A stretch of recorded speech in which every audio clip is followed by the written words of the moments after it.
All right, everyone, good evening. Welcome to tonight's City Council study session for Monday, May 13th. 3 agenda items on the docket for tonight. Up first is Youth Advisory Board Facilitator Lindsey, here to present and provide an update on the Youth Advisory Board. Good evening, Mr. Lindsey. Hello. Sorry, there we go. Alrighty. Cool. So we're going to be talking a little bit about the Youth Advisory Board. For those of you who are not aware, for the last academic year at the Englewood Youth Advisory Board. My name's Lindsey. I'm the coordinator. I've had the privilege of facilitating that board. Here's a little bit more information about me. So I'm a political science and strategic communications double major at the University of Denver, just up the road. I'm the executive director of Young Advocates Colorado, which is a 501c3 nonprofit dedicated to engaging young people in government in a nonpartisan way and helping uplift youth voices in communities.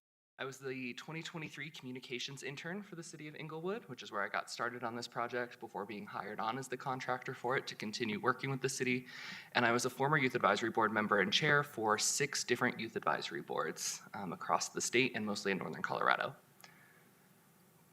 We're going to go through just a little bit about how the board was established. I'm going to talk about the board meetings that we had, the staff time that the board consumed, and how much time staff was committing to the organization of the board, a little bit of reflection that we did with the youth on the board about the board, and that we did with staff, and then some next steps and recommendations for how to proceed with youth engagement. Feel free to interrupt me at any time with comments or questions, and I'm happy to answer those. Starting off with establishing the board, the Youth Advisory Board was presented to council just over a year ago. It was presented by a young woman who was super engaged, super involved, and really wanted to find a path to get more involved in the city of Englewood.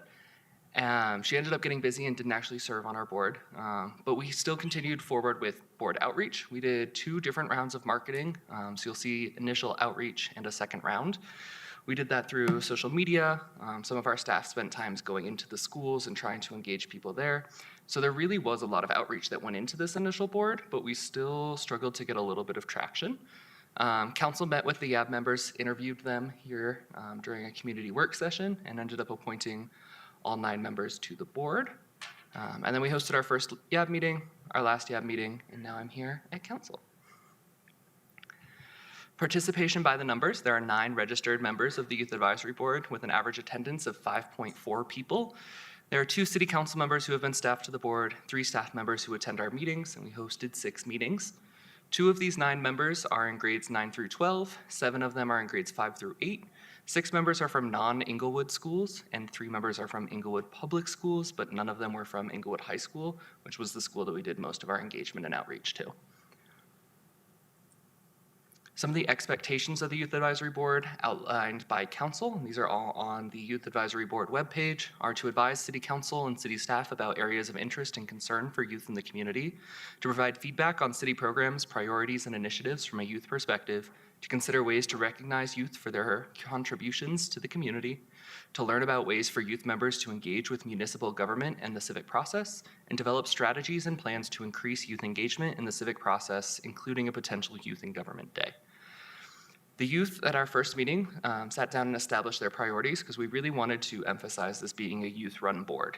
We put the onus on them to determine what topics they wanted to discuss, what places they wanted to meet at, and how they wanted the board to run. So some of their priorities from that first meeting then that continued throughout the year were biking and safe methods of transportation for young people, safety, policing, and homelessness, increased youth programming through parks, recreation, and golf, and in civic engagement, drug use and vaping, and housing. For our board meetings, because of this, our first one was in September, and it was our Youth in Government. This one we hosted in the Englewood Council Chambers. It was really awesome. It was their first meeting. They had a chance to sit behind the dais and use the microphones and see how City Council worked. We went through a little bit of how government looks because, as you'll see in our reflection, and as you saw in our demographics, we had a pretty wide age range. And so there was a big difference in, what they knew about government, whether they had had civics classes or not, whether or not they were aware of how a bill is passed, things like that. So we kind of went over a broad overview of how our government works, and they got to hang out in the council chambers. In October, we went to Parks, Recreation, and Golf at the Englewood Rec Center. We had staff presentations and also got a tour of the Englewood Rec Center, which was really exciting for them. It was their first hands-on experience, and this was an element that we wanted to incorporate because it gave them a jumping off point to have a more informed discussion. The first meeting, they have these very broad ideas that they want to talk about, and these are really incredible young people. That's something that I'm going to stress over and over. But without all the background information, it could be hard to have an informed discussion. So the tours were a really awesome way to inform them about some of the things that were happening and then hear their feedback on the things that they had just learned. January, we did community safety, and we went to the Englewood Police Department. They got a tour of the police department, and then we talked a lot about public safety. In February, we had a walk-and-wheel presentation here at the Civic Center. In March, we talked about sustainability programs. And then this last month in April, we held a feedback session, and it was all kind of about reflecting on the last year and what they felt went really well, what they felt successes of the board were, and anything that they thought needed to be changed. This is just a little bit of information about the staff time and hours contributed. I'll just leave this up there. You don't need me to read through that.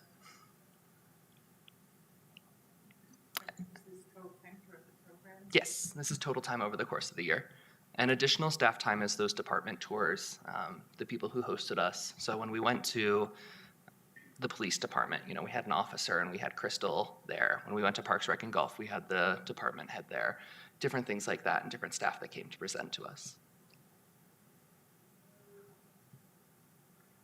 And then, like I mentioned in that April meeting, we really focused on gathering youth feedback, and this was kind of what the board had to say. The first thing was to separate tours from board meetings. They really liked the tours. They felt like it provided them with a good foundation, but 2.5 hours is long for a youth board meeting. Most of them didn't end up hitting this full time, but it's because after an hour-long tour, they're starting to get antsy and they're starting to get a little bit worn out. So separating that time out. They wanted it to be more Socratic and discussion-based. This was one that I've gone back and forth on because we kind of let them roam free with the discussion.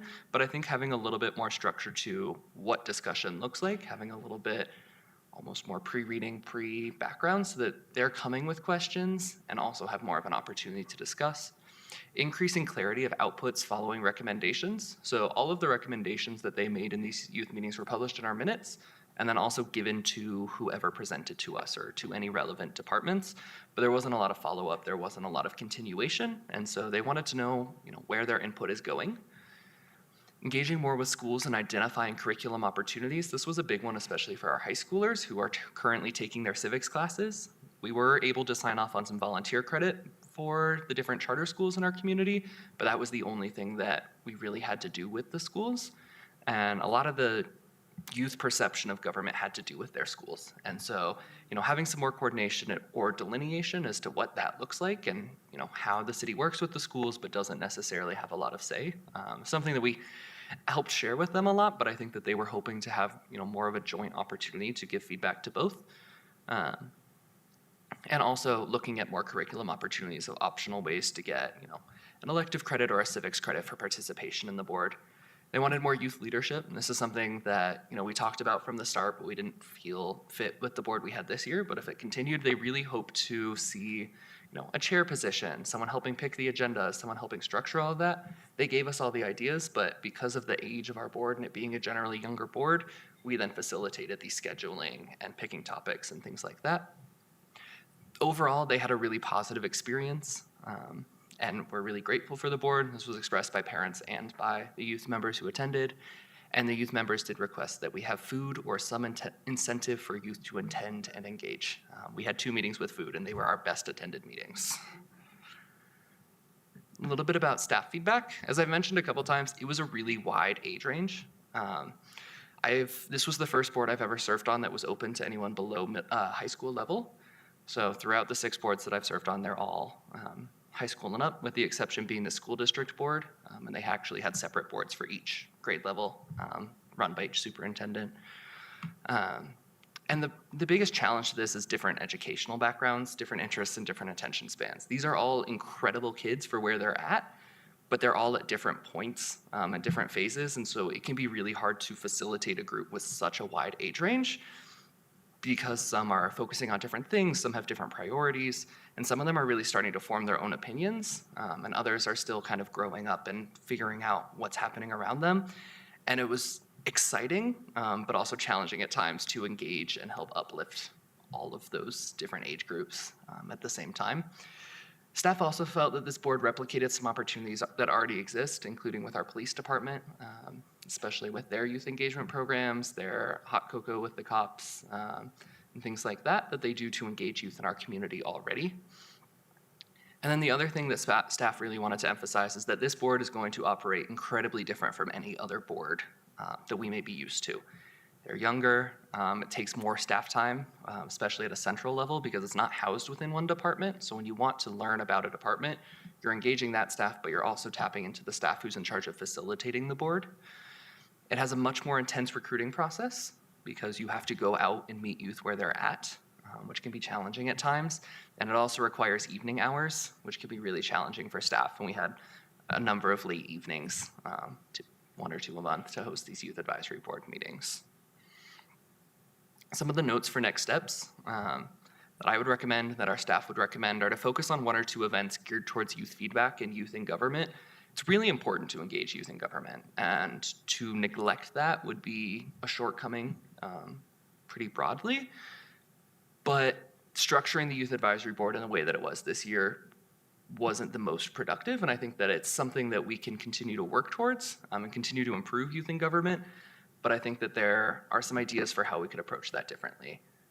We could tap into the events team to really facilitate this and kind of organize it more as, a festival or a day where we're tabling at the high school. One of the events that I ran in high school was called It's Wellness Day. It was really awesome. We would bring in 80 different vendors from the community who weren't providing services, but who generally provided services to the community related to health and wellness. And the idea was that they can just talk about their services so that youth can connect with them and people at the high school could connect with them later. So it was an idea that we had for the board, have it set up at the high school and invite people to bring their classes and learn about all the different departments, but create opportunities to engage specifically with areas that youth are passionate about instead of a broader board. Improving the connection and affiliation with Englewood Public Schools, either through a joint program, through a partnership process, or through more intensive recruiting at our Englewood Public Schools. And then really just wanted to emphasize that it's the responsibility of city staff and council to meet youth where they're at.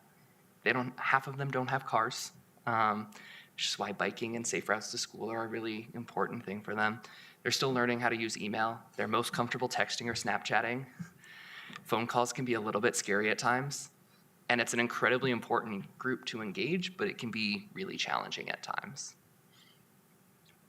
Another idea that we had was a proposed joint town hall hosted at Englewood High School, but open to any high schoolers. Invite all council and school board members to, sit up on stage and just do one in the fall during lunch period and one in the spring after school to engage 2 different groups with different activities during the school day. Focus on setting the groundwork for continuing conversations. You're not going to solve problems at an event like this, but if someone brings an issue and is passionate about it, that's an opportunity to engage them later. And encourage youth to stay engaged, because if you have people who are attending this and the board or city council decides at some point in the future to create a youth advisory board, this sets the seed for that, should you choose to proceed with one. And then create a youth-friendly opportunity afterwards for youth to hang out, help them learn how to speak to city council, how to speak to the school board. It's intimidating to come speak before city council. I did it when I was in 7th grade and I was horrified. But it's something that's really important and can really at least for me, it changed the course of my career in life. And then have some sort of food at the town hall, because we know that youth really love that. And to quote one of our high schoolers, if you want high schoolers to show up at an event, just tell them that there's pizza. They will come. And then market it in schools through morning announcements, through posters, and then utilizing social media and tagging the schools in our social media so they are more encouraged to reshare. The last one was a Youth in Government Day. So the one day at an Englewood Public School campus geared specifically towards youth. And this was the one I started to talk about, is key departments tabling to share about what they do. Have council present a lesson on how to engage with young people, and that's something that can even be incorporated into civics classes. Work with social studies and civics classes. Have teachers bring groups down. Use a bingo card or some sort of game to encourage youth to engage, and then raffle things off that youth care about and ask them beforehand what they care about. Whether it's a free Pirates Cove pass, a free golf pass, or other incentives, ask them what they're interested in and then use that to help incentivize them. Youth just don't do things just to do things anymore. You do have to incentivize them to some extent. That is all of our presentation, but I'm happy to answer any questions that you all have. Mr. Lindsey, thank you very much for your presentation and for your work within the Youth Advisory Board. Any questions from members of council? Go ahead, Member Newnenkamp. Thank you, Mayor. Thank you, Mr. Lindsey, for the presentation, and just thank you to all the staff who have invested time in this pilot over the last year, which is what it was. We wanted to see if this is something that would meet a need and a request in our community. Another element of this that we considered when we set up the pilot beginning of last year, is we've had youth boards on, or youth seats on boards like Parks and Recreation and the Library Board that often go unfilled. And so we thought maybe if young people were in a group just for them, they might be more interested in engaging. Did you get any feedback on if youth are interested in still serving on some of those other boards with adults? Or do you think it would be best to still maybe not have those seats and move towards the events that you outlined in your presentation? Yeah, I think moving towards something more oriented to youth, it's really intimidating to come to a group of adults, especially adults who, maybe field experts. And I think you run into a similar issue that we saw on the board of having varying levels of expertise, but it can be really emphasized in single a youth member out when they're the only person who's not educated, or who's not working in that professional field. So I think moving towards, and this is what the city of Fort Collins did when I had the opportunity to serve up there, was moving towards something more youth-oriented to not separate youth from adults, but provide them an opportunity to be the expert on how youth engage with an issue, as opposed to feeling singled out as someone who may not know all the background. Great.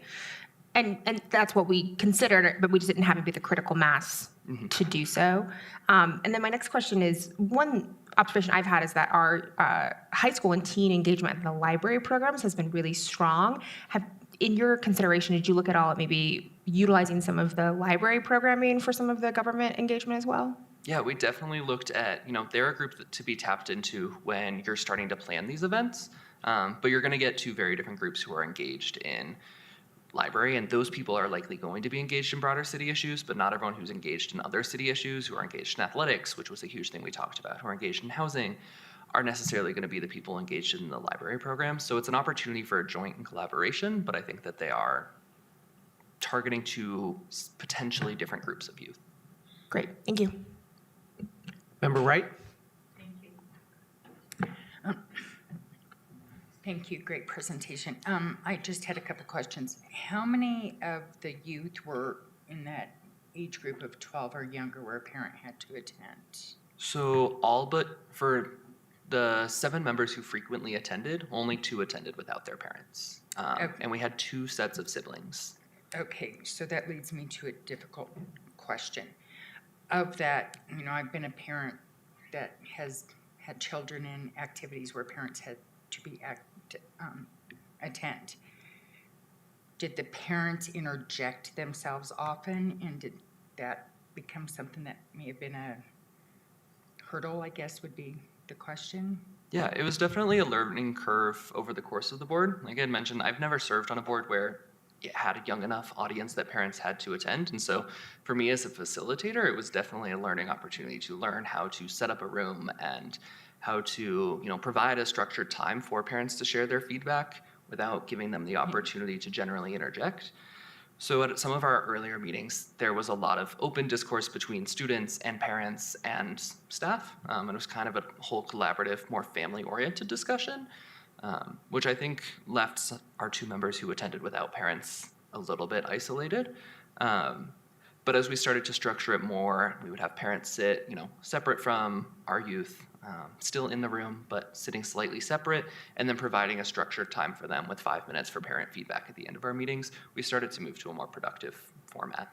Okay, so that leads to my other, I have 2 more questions, please. One, I'm wondering if there's a decision to move this forward, and I know it'd cause more work, but if you have a younger group and then one that we focus on older groups because of the big age gap. So that's just a thought. And the other one, and I know you and I discussed it, is focusing also on trying to bring in those that are not in the public school well, bring them in, yes, but also look at those that are in homeschools also. There's an awful lot of homeschool kids that are in the Englewood area, and I think that they would be a great asset also, and see how we could reach out to those students also. So it just, I appreciate everything you've done. Kids are a lot. When I was young, I was great at it. Not so much anymore. So I have to appreciate everything that you and staff have done. So thank you for everything. Yeah, certainly. Member Russell. Thank you, Mayor. Thank you for the presentation. I greatly appreciate all the work that staff did to work on this. And it seems to me like this is the same problem that we were having in filling positions to the library board with youth and the Parks and Rec. Did you reach out at all to any, like the civics teachers, the ones that teach government? Did anybody reach out to them, and what was their feeling? Yeah, so I really moved into this position kind of towards the end of the summer. So a lot of the recruitment had already happened, and I came on right before that second string of outreach. It was when I was working for the communications team, so we focused more on social media. One of the challenges to the recruiting timeline for this board is that the board starts in August, but if you're going to recruit through the schools, you have to start recruiting before the school year gets out. And so we failed to recruit while the school was still in session. And so then when we picked up in September, we struggled to get initial buy-in. There was a little bit of, after our first meeting, we got some clarity about how ongoing appointments would be working and if we'd be able to expand the board throughout the school year. But even once we opened it up to encourage people to bring their friends and to continue recruiting and open recruitment, we still didn't add any members. And I think that there's more opportunities to partner with the school. I can have Sarah step in and share a little, Sarah or Tim step in and share a little bit more about that because they were more involved in the school Sure, thank you. relationship. So after we got council direction last spring to do this, we did a few different things in terms of recruitment. One is that thanks to Deputy City Clerk Sarah Harkness, we coordinated with the Leadership Academy at Englewood Middle School. And so we went, I believe, to 3 different sessions there. I believe Member Noonan Camp and Member Ward also came with us. There's a homeschool network through the Englewood Public Library that we also publicize information through. And then City Manager Lewis does meet regularly, as well as some of you do, with your counterparts at the school district. So we did share information with them as well. So, and then when Stilling came on board, thanks to his fantastic skills, as well as our communications department, we kind of revamped the process and did a final push kind of right before the school year started. And I think that's where most of our members came from. I appreciate that, and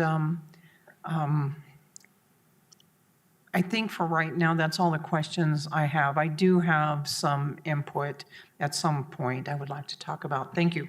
Thank you, Member Russell. Member Prang. Thank you for the presentation, and thank you for all of your work.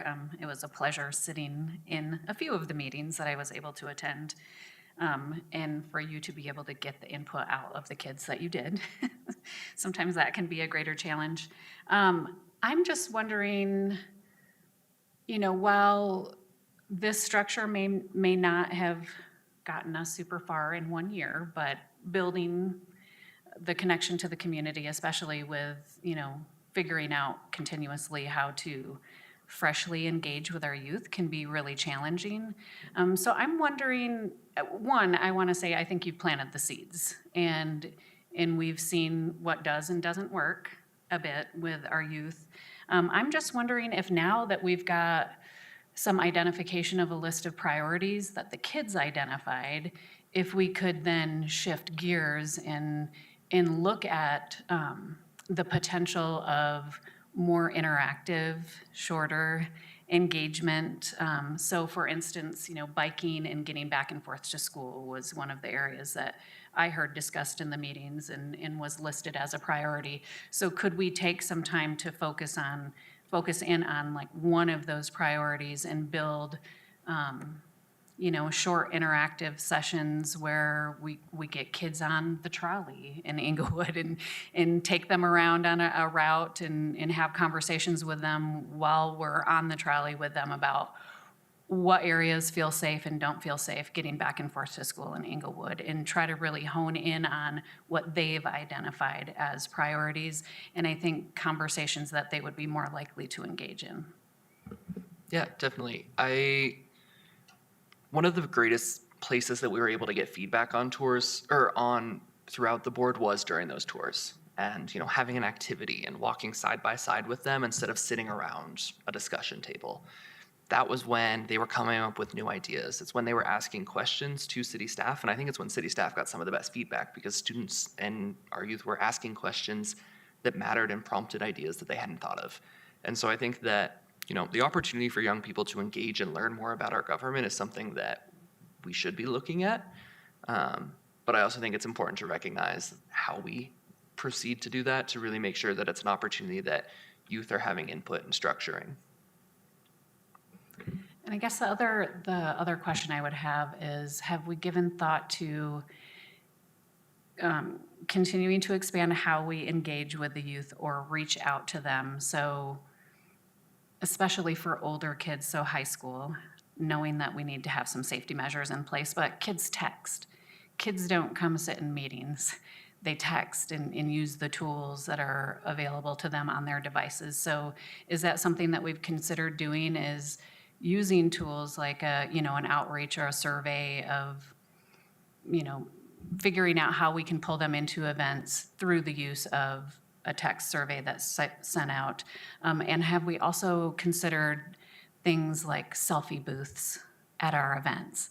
So we all know kids love to be on their phones and take their selfies. So, to get a double bang for the buck for the city, like if we have specific programs that we want input from the kids on, and we're at an event like the block party or Celebrate Englewood this last Saturday, and just having, a selfie area for kids to take pictures and say what they like best about the program. Have we considered the use of those types of tools? Yeah, it expands a little bit beyond the Youth Advisory Board, which kind of became the focus of my role, but I think that it's something that we can do. I know, deferring to our city attorney, that there are some legal ramifications and regulations surrounding texting and engaging with people under the age of 18. So it's something that we would definitely have to receive advice on how we do that appropriately. But there are ways to, engage youth more through the use of their smartphone, and even setting up things or having something at a city event that after you RSVP, it goes out and says, hey, thank you for attending. What did you think?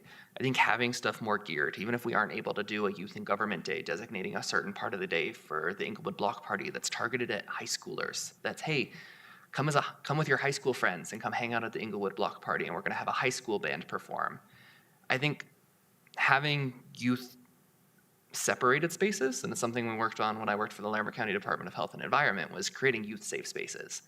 And that, as youth are finding themselves and finding areas that they're comfortable, having spaces that are designated for them is something that's really important. And so whether it's certain times or certain events, I think that we can incorporate them more into events, but it's also important for them to have a reserved space that's special for them.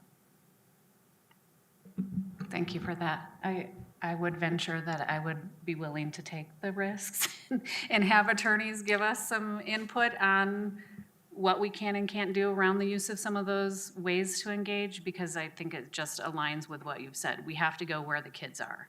And unless we're using the tools that they use to get to them, then I don't think that we'll have as much success. So I'm glad to see that you're considering those options. Thank you. Mayor Pro Tem.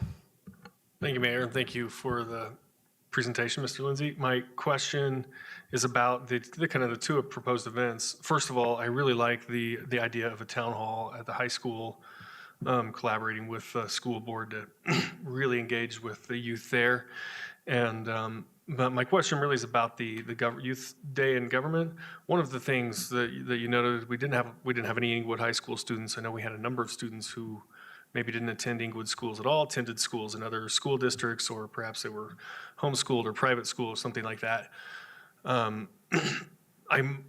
guess the concern I would have about this event is would would it have the effect of excluding those kids who did get engaged, or would this be on at a day and time where they would feel welcome and coming into a public school, or would it be better having it at another location? I think if we're going to try to double down and reach out to those high schoolers at Englewood High School, it also would be good to say, no, we had something that did work. It didn't engage maybe all of the kids we had hoped it would, but some of those kids, we want to keep them engaged and make sure we have an event where they feel like they're part of the community. They can come to that, and it's not an Englewood Schools specific event. So I'm kind of wondering if we need one that's Englewood Schools focused and one that's inviting Englewood schools as well, but also anyone who would attend. I don't know what the percentages are of school kids that go to schools in other districts in Englewood, but I think it's relatively high. I want to make sure we engage all the residents of Englewood and homeschoolers as well, as Member Wright was saying. But other than that, I really like the idea of both events. Just want to make sure it's inclusive of all the different students in Englewood. Yeah, if I may, one of the really cool things about the event that I mentioned hosting in Fort Collins, we hosted it at Rocky Mountain High School, which is Poudre School District. And so they have now 6. They had 4 high schools up there. And one of the cool things that we were able to do was open that up to all those other high schools, as well as to our private and charter partners in the local area. It took a lot of work to figure out how to do that safely. The real issue we ran into was fire code, because we brought in so many people that the schools started having to limit the number of people we could bring in. But it was really exciting because, at least in Fort Collins, we were looking at students who, when you're chartering, when you're doing things like that, you don't have access to the same busing. And so it's people who are already have some sort of system or process, at least in Fort Collins, to have access to get to events. And so we were able to bring in a bunch of students and welcome them into the public school for that event and host it. Another idea would be to host it on a Friday and Saturday. I know it's really hard for city staff, but to lift it once instead of lifting monthly for a youth advisory board meeting, to host, Friday at the high school, focusing on Englewood High School kids, and then opening it up on a Saturday for kind of the broader community and maybe even a broader age range. Very good, thank you. Mr. Lindsey, regarding your event in Fort Collins, was that during the school day or was that on a weekend? It was during the school day. Okay. So we encouraged teachers to bring their students down, and then we were also on the block system, so we had an hour-long lunch, and students hung out there for most of the lunch period. Thank you. Member Noonan-Camp. I'll weigh in here a little bit on the path forward. And I appreciate Member Anderson bringing up residents who are not in Englewood schools, because a lot of my district actually is in the Cherry Creek School District. And so we have residents who are living here who are not in the Englewood School District. I like the idea of moving forward with some event-specific things. And I think this could be a really interesting plank to add to our new community engagement strategy of just how are we engaging young people specifically. And I like the idea, even some of the ideas that Member Bryan brought up about how do we integrate some of these strategies into our existing events. So when you show up at Celebrate Englewood, for example, there's a lot of things for young kids, like Touch a Truck, but our adolescents, our teens, we are not maybe getting as much engagement from them because we don't have as many things that are directed for that age group. And so I would like to see a little bit more intentionality around that in our community engagement work, which I think would be really interesting. And I like both of these ideas. I think, we can have subsequent conversations around the right location and the right way to engage young people. I actually like the idea of doing it here and letting them kind of come into the chambers and see behind the scenes and opening that up a little bit more. It's the former civics teacher in me. But I think this accomplished its mission, is that we wanted to pilot it and see, would this provide a space for more kids to be involved? I had some concerns about the age range when we started it, and we might just not have the critical mass to do something that formalized. But I'm hopeful that if we continue to engage young people throughout our events, maybe this idea comes back up after we do have kind of a critical mass of young people who are engaging regularly, who might be interested down the road. So I appreciate the thoughtful recommendations, and I'm happy to see it go forward. Thank you, Member Noonan-Camp. Anyone else want to weigh in? Actually, I got a couple other questions, just because we're at that time of the year where we're asking for applicants for boards. Did we open this up as well to new applicants for Youth Advisory Board, or we did not. We wanted to get some feedback from council about the future of the Youth Advisory Board before we opened anything up, but we did open up positions, Parks and Rec, Library, and Cultural Arts for youth, and we have not received any applications so far. Thank you, Deputy City Clerk. And Mr. Lindsey, just a question. Were did we approach the current members about future programming or any additional, or did they feel that we should continue on with the program, with the board? Were there specific items that they wanted to address outside of just the priorities that you outlined here? But was there any type of conversation about just continuing on this program moving forward? There wasn't any priorities outside of the ones identified that they really stuck to and wanted to continue to discuss. And I would say a lot of the youth members had a really positive experience and would be open to continuing with the board, but I think that recognizing that we ultimately served probably 5 families with a lot of staff time and a lot of investment, that it's a really cool opportunity, but I don't know that now or the current setup and structure is going to be as mutually beneficial. Okay, thank you, Mr. Lindsey. Anyone else want to weigh in? Just in terms of recommendations? Go ahead, Member Prang. I just have one more question. So in your experience of working with youth boards, is it common that I would imagine that it fluctuates, the level of engagement, right? Like, kids are busy with school and after-school activities, et cetera. So I appreciate in the one event that you held that it was during the school day, because I'm thinking if we do something after hours, kids are not going to come to that. And parents aren't going to want to come to that. There are too many events that they have to go to. So, I mean, it's in your experience, has it been the norm that you've seen that, it is a challenge to engage the youth? And, as kids kind of age up throughout their schooling years, that, we might have some of that participation fall off. So we're really wanting to focus in to get a higher age group of input on certain things, that you don't get as much of that because kids are getting busy with other things? Yeah, definitely. I think that, so I served on the City of Fort Collins Youth Advisory Board for 3 years. It was the longest stint I had on a board because I was term limited at 4. And my first year, we had 12 active members. We had 52 applicants. And so it was a pretty stringent board. And then one of the unique opportunities that the board provided, because Fort Collins is part of the National League of Cities, was that they sent 2 delegates from their youth advisory board to the Congressional Cities Conference. I had the opportunity to do that in March of 2020 before the world shut down.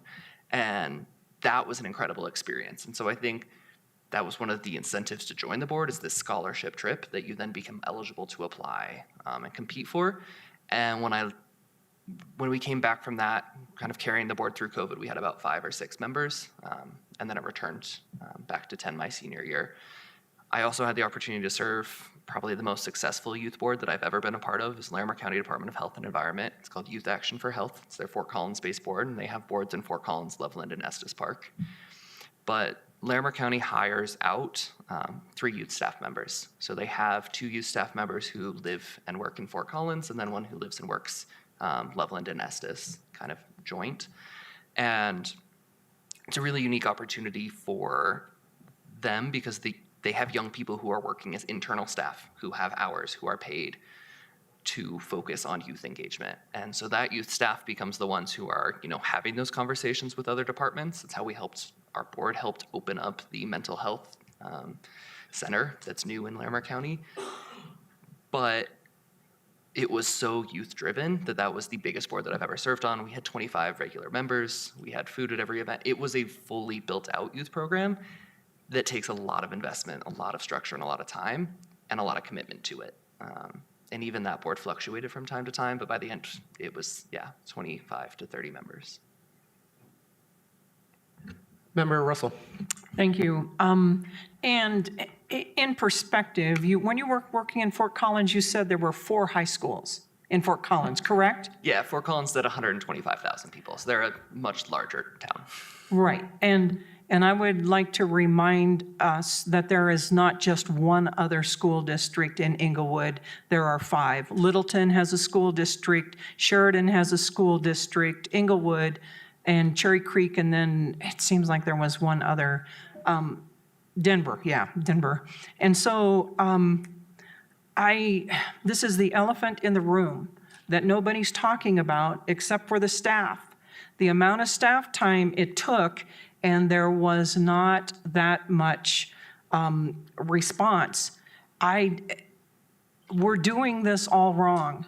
we need to get the school civics teacher to have a buy-in to this, or maybe all 5 school districts, school teachers to buy into this. And we aren't set up, we aren't big enough to move forward with this. I think that perhaps there are things that can be done by council liaisons. I don't know, it may be Member Ward and Member Newnenkamp that are working with the school boards now. It can't be totally driven by us. It needs to be driven from the school side of this, because they're the ones that have access to the people that need to engage. And I personally think that we should perhaps do some things with, the block party or Celebrate Englewood or things like that, that staff is already spending time on. But I don't think it's productive for our staff to be spending as much time engaging with 9 students, and most of the time there weren't 9 students there. And so I personally suggest that we don't move forward with what we're doing right now, because it's gonna be the same outcome. And that's the definition of insanity, doing the same thing over and over again and expecting a different outcome. So thank you for your time. I greatly appreciate it. Thank you, Member Russell. City Manager Lewis, anything you want to add? Thank you, Mayor. I do just want to thank staff and thank Dylan for their hard work on this. I do think it was a worthwhile effort, though I do appreciate the comment. Probably those partnerships with the school, had they been, developed and tighter, maybe we could have, made more of a run at the actual Youth Advisory Commission. But I do think that, I think that the events that can come out of this with, maybe a youth leadership summit or the town halls that were discussed could actually be really beneficial and engage far more students as a result of the good work, that's been started with this program. So I appreciate, council's direction on this and the staff time that's been dedicated. Thank you, Member Lewis. Go ahead, Member Russell. I just want to respond. I actually greatly appreciate all the effort that was put into this, and you all took a lot of time, and I do think it was worthwhile. And so, but I'd like to see it move forward in a different direction. Thank you. Thank you, Member Russell. I agree with a lot of what you said, Member Russell, and also Member Newnenkamp just stated as well. Just the fact that we did want to test this, it was a pilot. And, just based on the fact that there was increased staff time, Fort Collins as the example, they're 4 times our size, so we really don't have the population to kind of get as many participants into this program. So I really appreciate everything that's been done. The other aspect is that I do want to partner with the schools a little bit better and try to figure out like an events type of system where we can go into the schools and kind of provide, go in and speak to some of the items that they addressed as part of the concise list. To me, it looked like it was basically Public Works, Parks and Rec, and the county in terms of just their list of priorities of who should be engaged as part of those. But also the school district, at least with the LA, I remember praying when Noah was part of the smoking, that type of thing. There is organic possibilities that have happened in the past, and we need to figure out a way to kind of just encourage that and continue that process. So I'd like to see that be something that we kind of focus on. And I could, since my son is in the school district, I'll be happy to take a lead on that aspect of it. But I think we should kind of focus on that before we look to kick up this board again at this point and just see if we can move something organically that way. Member Ward, go ahead. I concur largely with what you and Member Russell said. I think one of the notes here about meeting the youth where they are is probably one of the things that we kind of missed. We went to one school to invite some students to come join, and I don't think we got any takers from that group that we spoke to, largely because we didn't really know what we were offering at the time, and neither did they. And if we couldn't communicate that, there wasn't going to be much interest.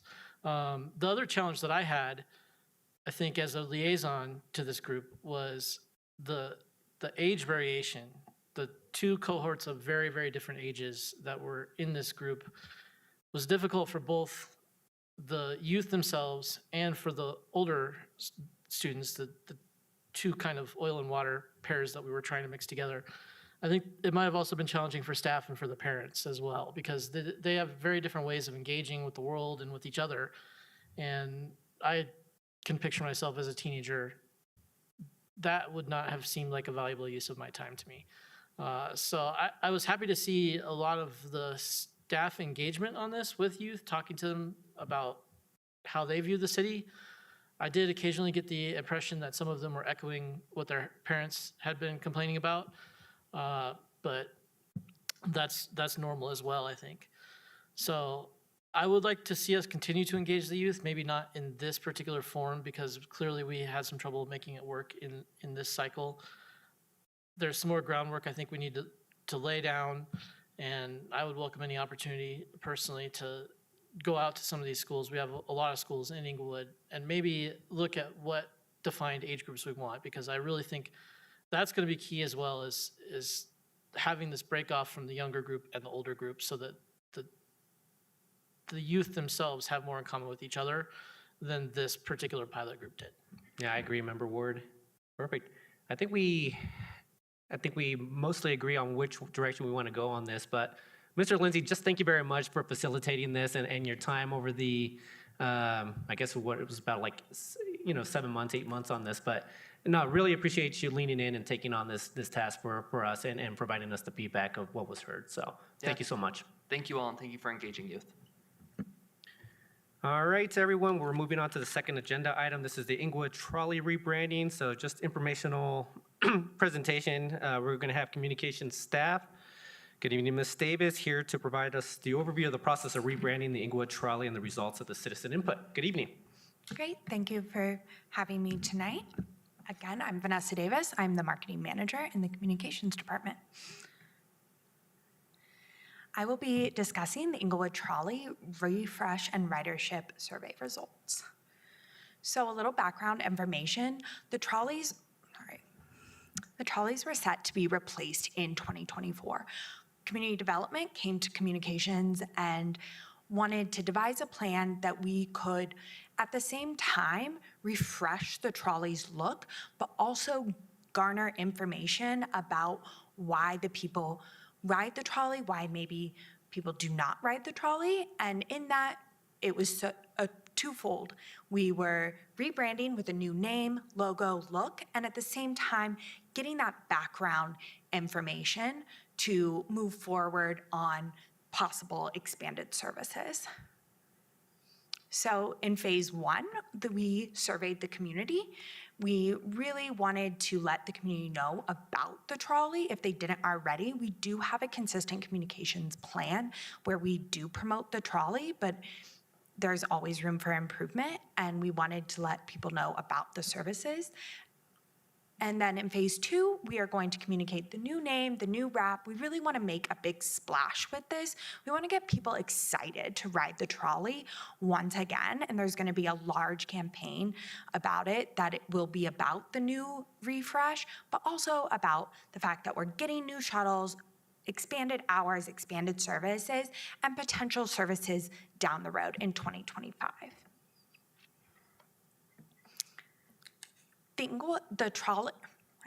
The survey was open from April 2nd to April 29th, and we received 211 responses. The survey's goal was to really identify a name and a look that our residents identified with, and that we could get a collective idea of what they wanted. We also really wanted to get ideas from potential and existing trolley riders of the kind of services they are looking for. We also gathered some demographic information that also helps us know who is riding the trolley and maybe who isn't, and kind of targeting them for the future communications as well. Our target audience for this survey was Englewood residents, current riders, potential riders, and individuals that are transit dependent. So for the survey, we put an article with a QR code in the April edition of the mini magazine, which is the utility bill insert that goes to all homes in Englewood. We also created an interactive Englewood engaged page with all of the information there. We did a comprehensive social media plan that was posted on Facebook, Instagram, Nextdoor, And then we also had printed out QR codes that were adhered to the backs of the seats in all of the current trolleys, as well as having paper surveys available at the Civic Center. The QR code was also scanned 90 times, which really showcases that QR codes are still alive and well in our community, and they are a great resource that people feel they can like quickly get it and interact and engage with these campaigns.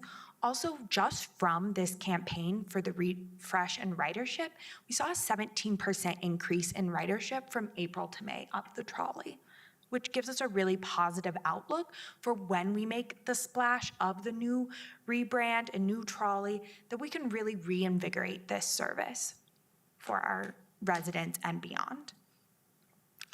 So from there, we created designs. So community development and communications worked hand in hand, as well as reaching out to other stakeholders such as the EDDA, and we came up with 12 names. From the 12 names, we narrowed it down to 6, and each of the 6 designs were then presented with 2 logos and a bus wrap design. And from those, we took feedback from our stakeholders and different departments, and we created these 3 designs that were then presented to the public. So the first one was BERT, which is Bring Englewood Riders Together. That is the logo and the bus wrap. Next was the Rider, and this was kind of inspired by the Sherilyn trolley and how the horse was the rider on that.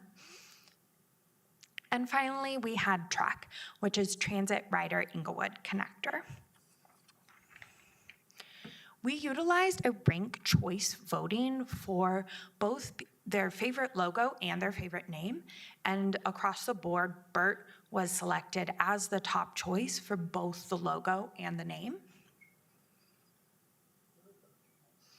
BERT was. So I can explain that more. So they ranked it from 1 to 3. So 1 was their favorite. So the lower the number, that's actually the top choice.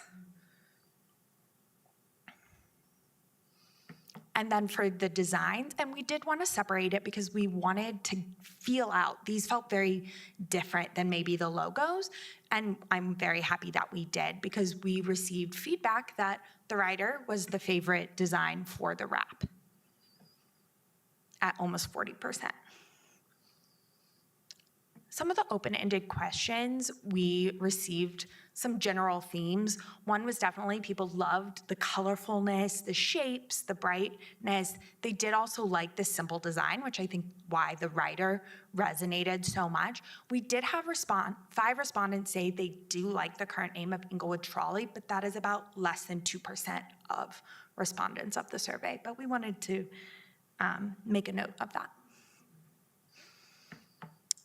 So of our respondents, the majority do not currently utilize the trolley, which we did think was interesting, but we also were happy to see that we were able to garner a significant percentage of people who did, and we really equate that to the QR codes that were in the trolley. So the light blue chart that you're seeing at the top, those are people who do not currently utilize the trolley. The next largest reason people utilize the trolley is for RTD access, followed by groceries, and then going out to eat and medical appointments. We also had an other, and it was noted multiple times that the library is a main draw for people using the trolley. So what improvements would people like to see when utilizing the trolley? The number one, far and above, is weekend service, followed by an expanded route, and then after 6:30 p.m. We also asked the open-ended question, and it kind of tied into this similar. Expanded hours, weekends, evenings, expanded routes. We definitely saw a lot of, could it go down further down Broadway? Could it go to the Englewood Rec Center?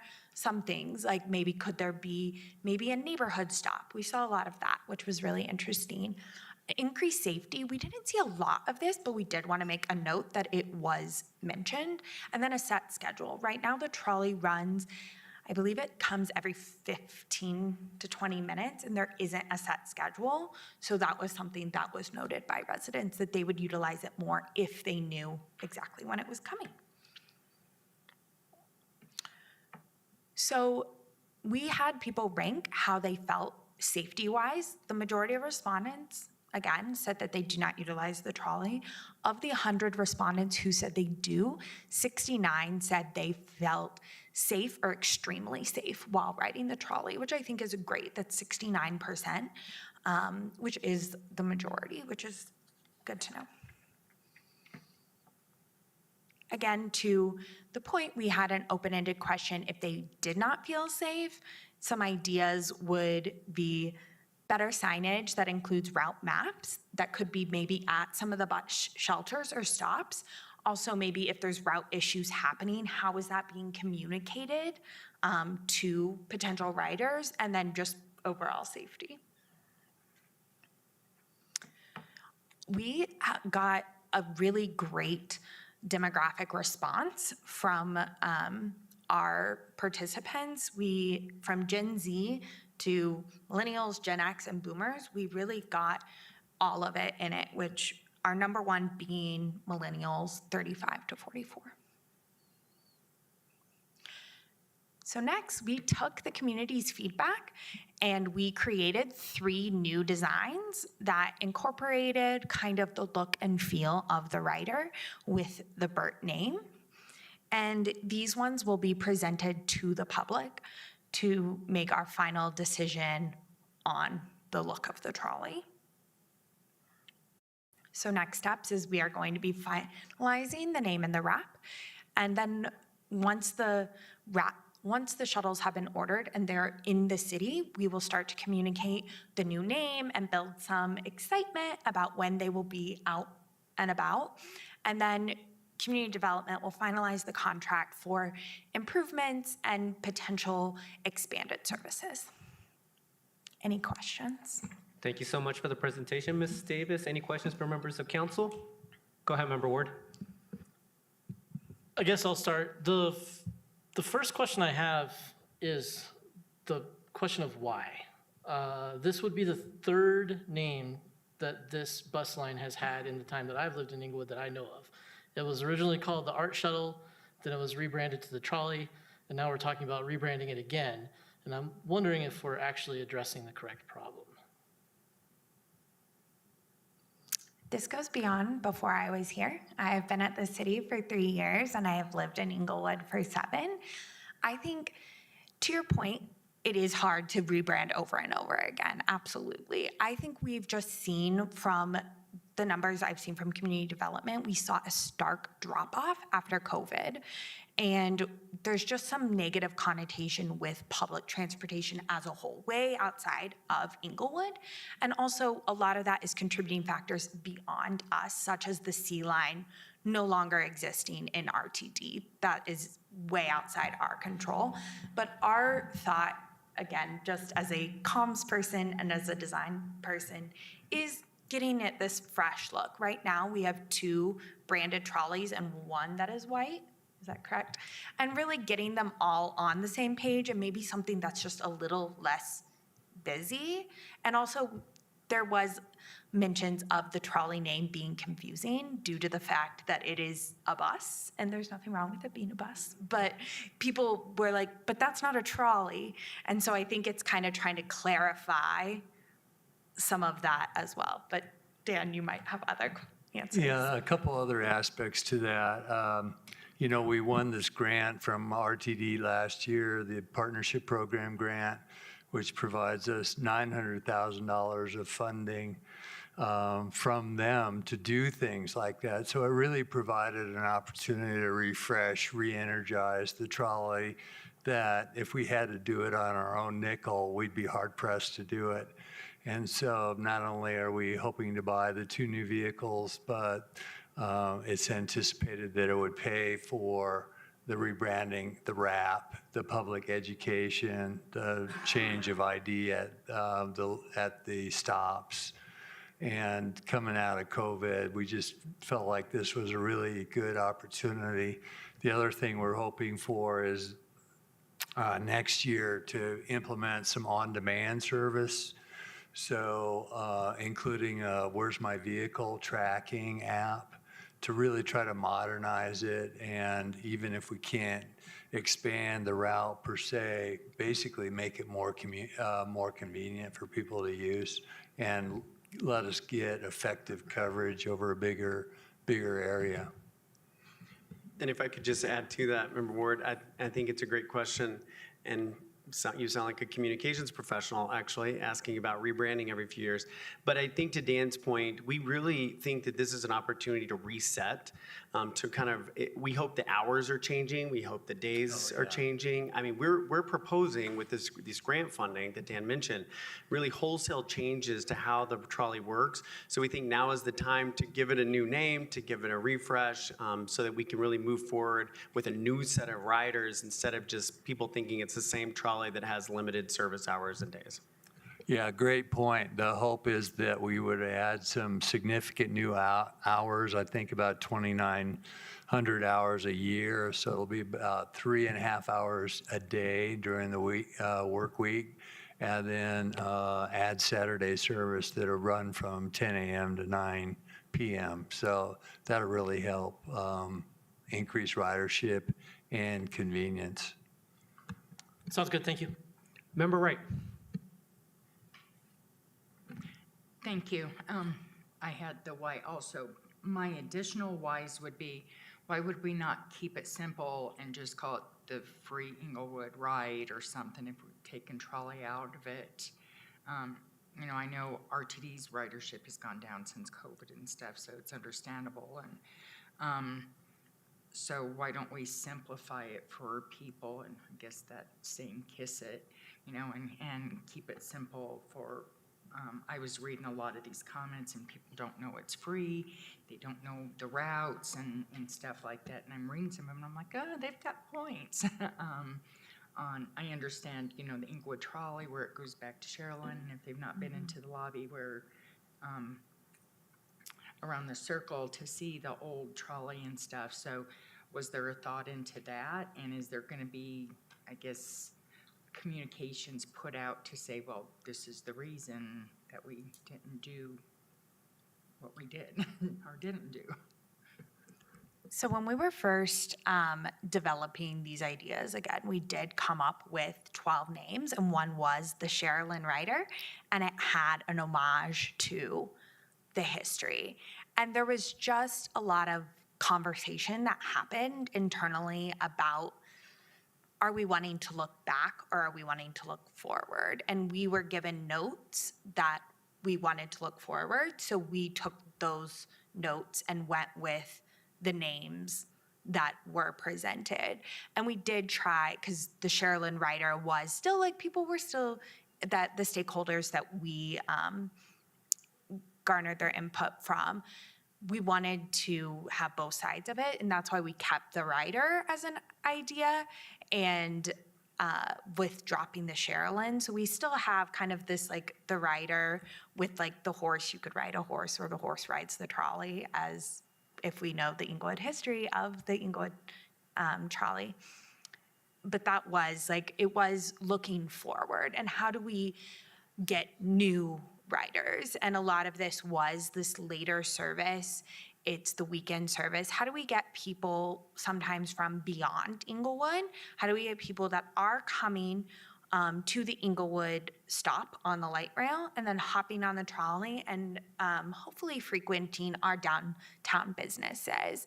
And how do we capture some of this younger audience, and also while still offering the services to our frequent riders? We did hear a lot from Craig Hospital employees. We thought that was a really interesting segment, and it was someone we had also communicated the survey to.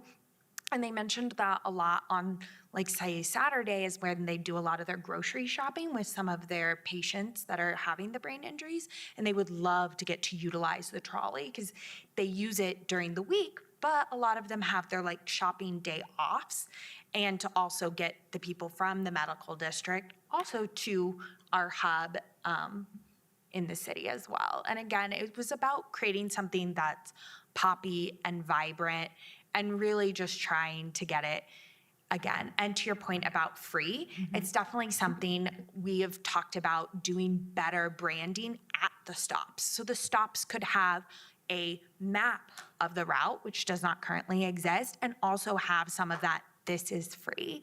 Because while we do put it on social media and it's been in the magazine and we do a lot of traditional and digital marketing around the trolley, it is never harmful to do even more. And in-place marketing is something that is very near and dear to my heart.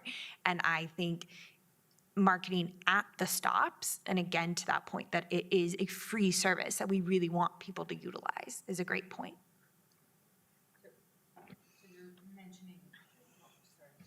You're mentioning getting people off of light rail, so are you gonna advertise at the light rail stops, or, you know, outside of those trolley stops, how are you gonna get people? I mean, outside of this general area, if you go into my area of Englewood, people have no idea about it. So to get them to drive down here and get on the trolley and take advantage of it, they would have no idea. You know, maybe Member Russell's area or Member Noonankam's, because we're outside of this general area. They may not know anything. And to get folks down here to use these, you know, the services and to go to the stores and restaurants in this area, the marketing, you know, to get us out of our zone, I guess, would be fantastic, I guess, is my big pondering of all this. Yeah, absolutely. Definitely with this rebrand, it kind of is hopefully happening. The shuttles, it's still kind of like, when are they coming in? But the hope would be to do a big magazine article, also putting it in the mini mag as well, putting it in the Englewood newsletter, which goes out at the top of the month. Putting it hopefully as well, like maybe we can flyer in the similar way that we flyer the block party or other events, that we can put some of those flyers around town as well. I'm not sure who owns the bridge, if it's ours or if it's RTD's, but I would love some in-place marketing on the bridge. I think that's a fantastic place. To your point, how are we getting the people from the RTD? Yeah, I might just add too that we had a lot of collaboration and will continue to do so with the Downtown Development Authority. They provided a lot of input. I think they'll provide a lot of the outreach and marketing in combination with the communications department going forward. And there's kind of a hope long-term that, you know, as time goes on, they could take on more and more oversight responsibility and definitely financial responsibility for the trolley as it really expands its service downtown. Member Russell. Thank you. So if RTD discontinued the C line, are we making up some of the difference that the C line did not or is not covering anymore? I'm not 100%, but I would say the O line that runs along Broadway, the trolley could be seen as a connector from the O line to this station to then take the D line. But I can also defer to Dan if he knows more. Yeah, we've not incurred any financial liability because of the cancellation of the C line.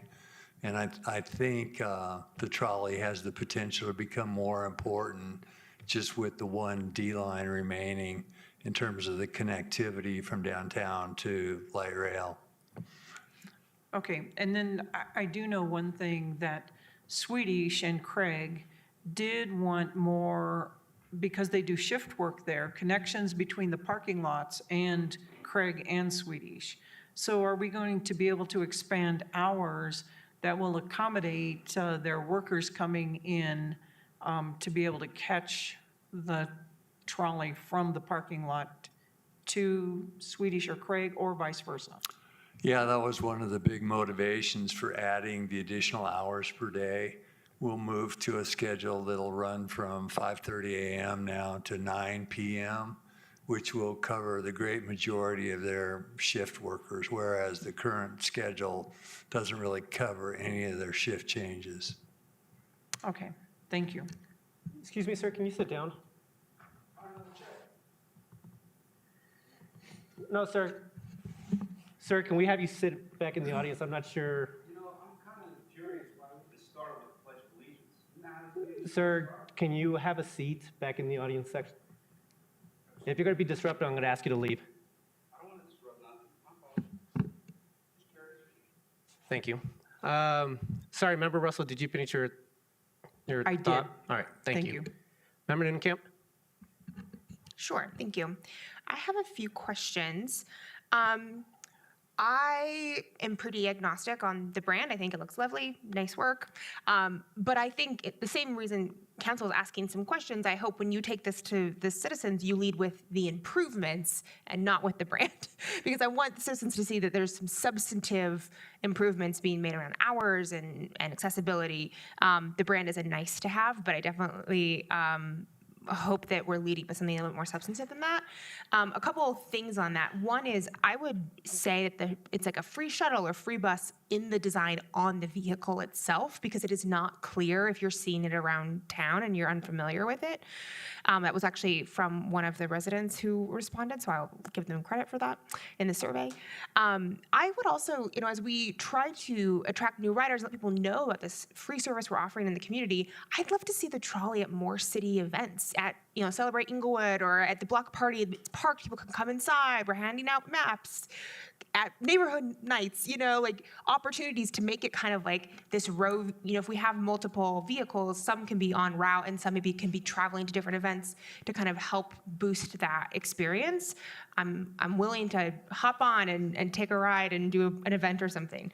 And then the other question I had was, did we engage ETAC on this process or just the EDDA? Does ETAC engage on the trolley at all?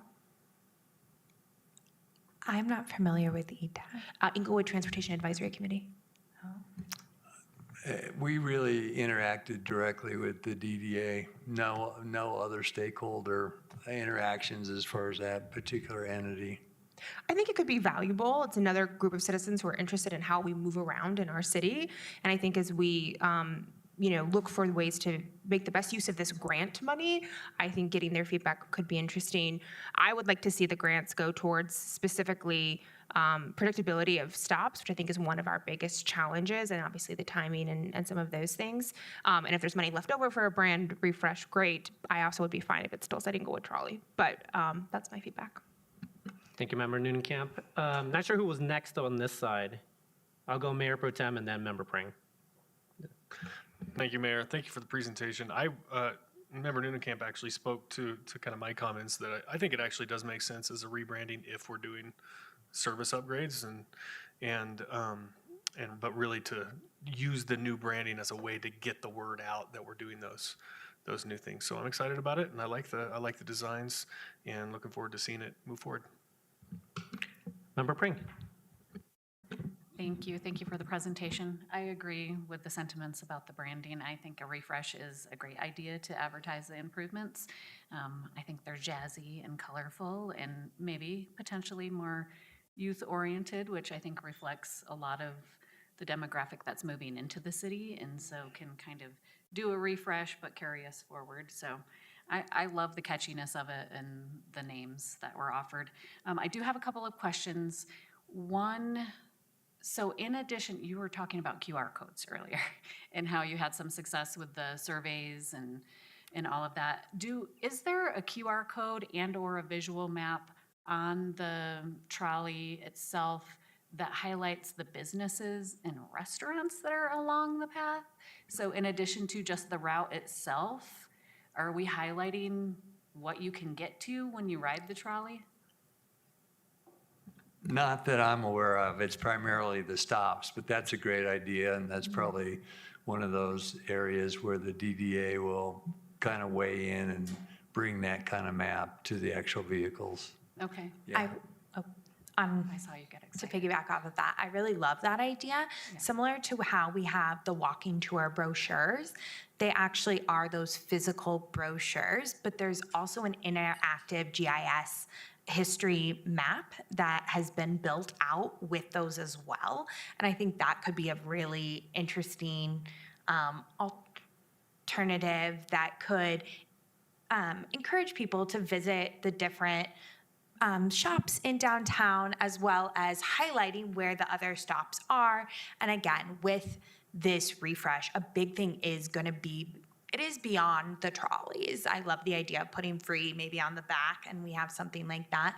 But it is about these trolley stops, because I think, again, that's where you have some in-place marketing. You make the trolley stops feel inviting. It has maybe the QR code, it has the map, but maybe the QR code with this interactive map that can show the different stops along the way. I love that idea. Great.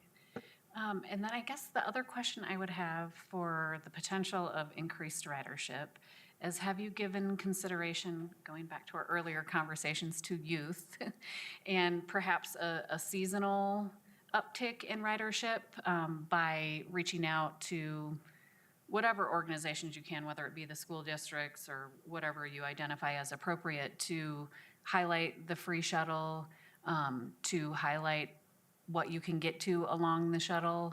I just know that there are a lot of kids that come from families that, both parents are working and active, and during the summer months may not have a lot to do.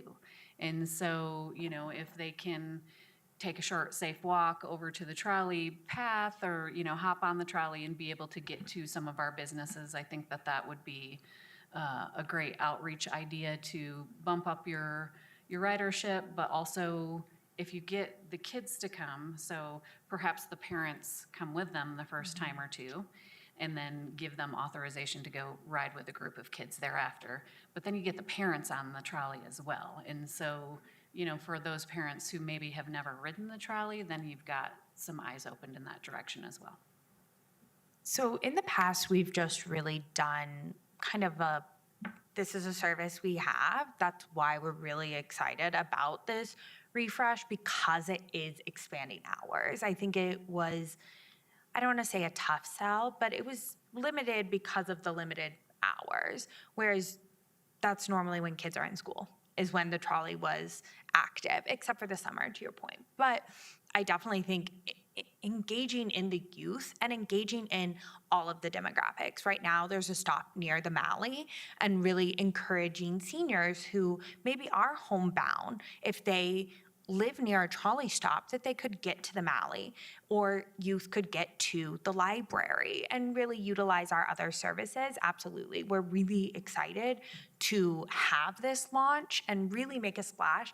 And one of our ideas also was to have a ribbon cutting and invite council to come and hop on board the inaugural trip. And we are just looking to, again, how do we target people beyond just our current riders? Because as the survey showed, we had a lot of people who are not currently utilizing this, and this is an amazing service that we would love to see more people utilize, from young to old. It's for everyone. All right, anything else? Member Russell, go ahead. Is it handicap accessible? Yes, there are 2 wheelchair slots on each vehicle, and the drivers are fully trained, and they do it often in terms of assisting the handicap riders to get on and get tied down, and then to get off as well. We took a number of rides, as we were preparing for this, and it's really impressive, actually, to see the MV transportation drivers work with those challenge riders. They do a great job. Okay, thank you. There's also bike racks, so it also promotes micromodal and multimodal transportation in the city as well. All right, perfect. Well, Ms. Davis, everything that I wanted to talk to, fellow council members have already asked, but If there's no further questions, I think we should be good. Ms. Davis, Mr. Paramba, thank you very much for the presentation and looking forward to the result of the next survey. So thanks so much. Thank you all for having us this evening. All right, moving on to the third agenda item, it's home occupations. We have Planning Manager Mr. Isham and Planning 2 Will Charles here to discuss home occupations. Good evening, Mr. Charles, Mr. Isham. All righty. Let me go ahead and make sure. Okay, cool. Will Charles, Planner 2 with Community Development Department. So today we wanted to talk about home occupation regulations. And so this presentation will kind of be split into kind of 3 different sections. So first just being what are the regulations today? Second part being what are the American Planning Association kind of ideals or standards or hopes for home occupation regulations, and then maybe some examples about what those could look like for Englewood. So moving on. So just kind of briefly for the current regulations, these are for home occupations which are allowed in basically all zone districts except for the MUB and I districts. So that'd be those, areas around here, down Broadway, as well as our industrial areas as well. They're currently regulated by 8 performance standards, which are mainly guided towards limiting nuisances onto neighboring properties. They do not currently require any sort of permitting through planning. We simply are a reviewer on their business license when they apply for those through our finance department. And then additionally, there are currently 9 uses that are expressly prohibited under the current code.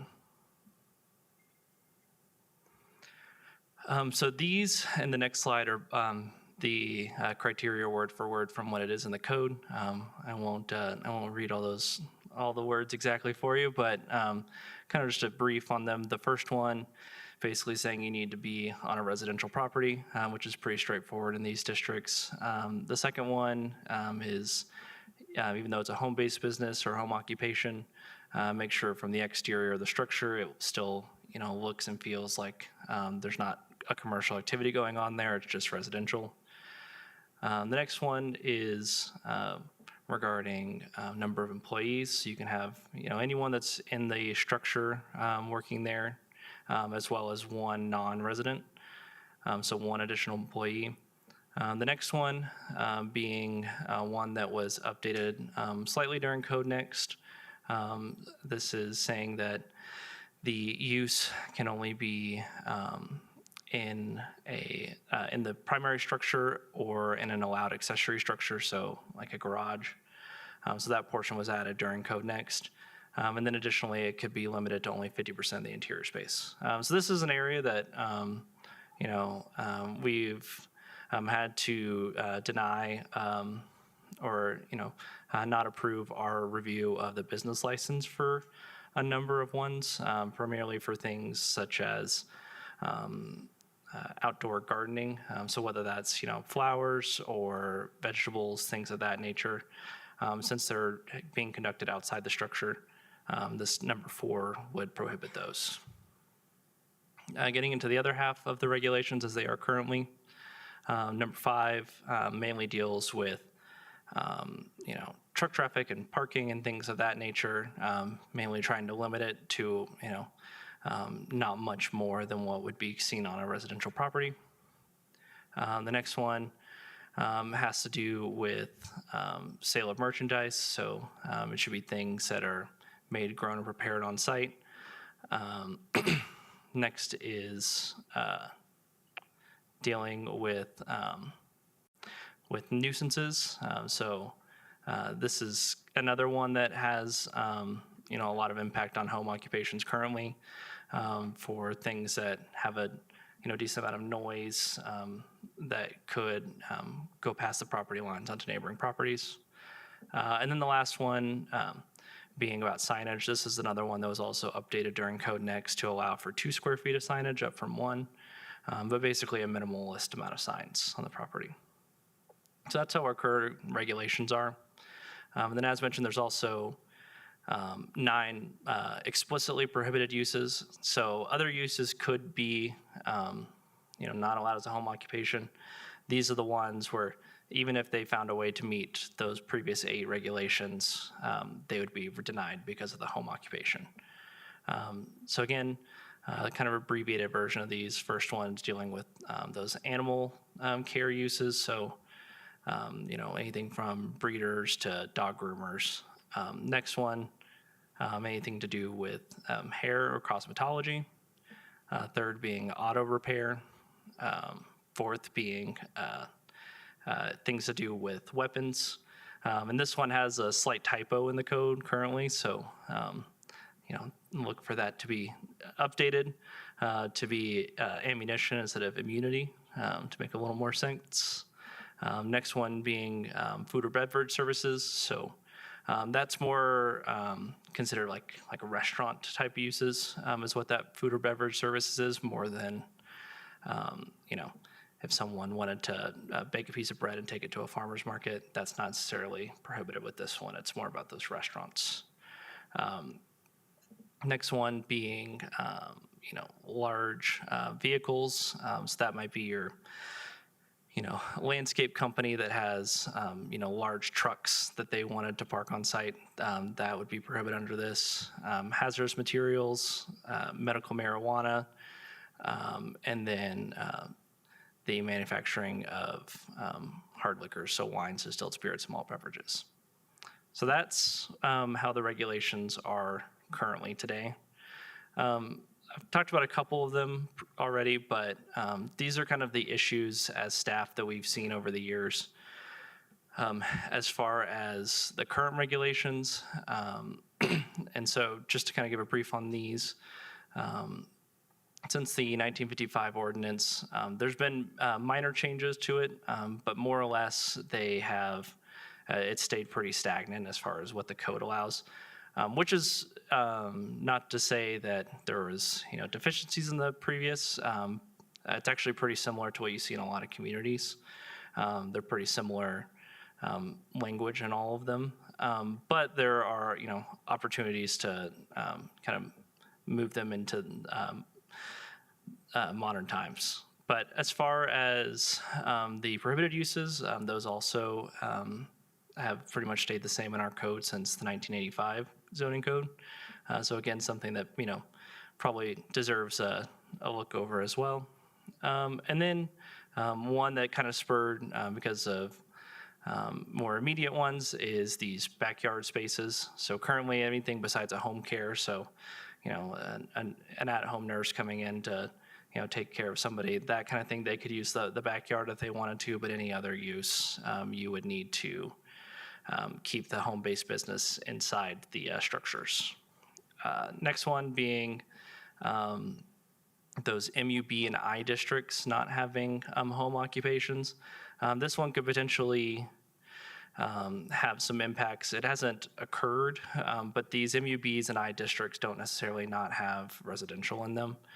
For the MUB, that could be apartment buildings, and then for the I district, that could be those legal non-conforming homes that currently exist that are allowed to remain.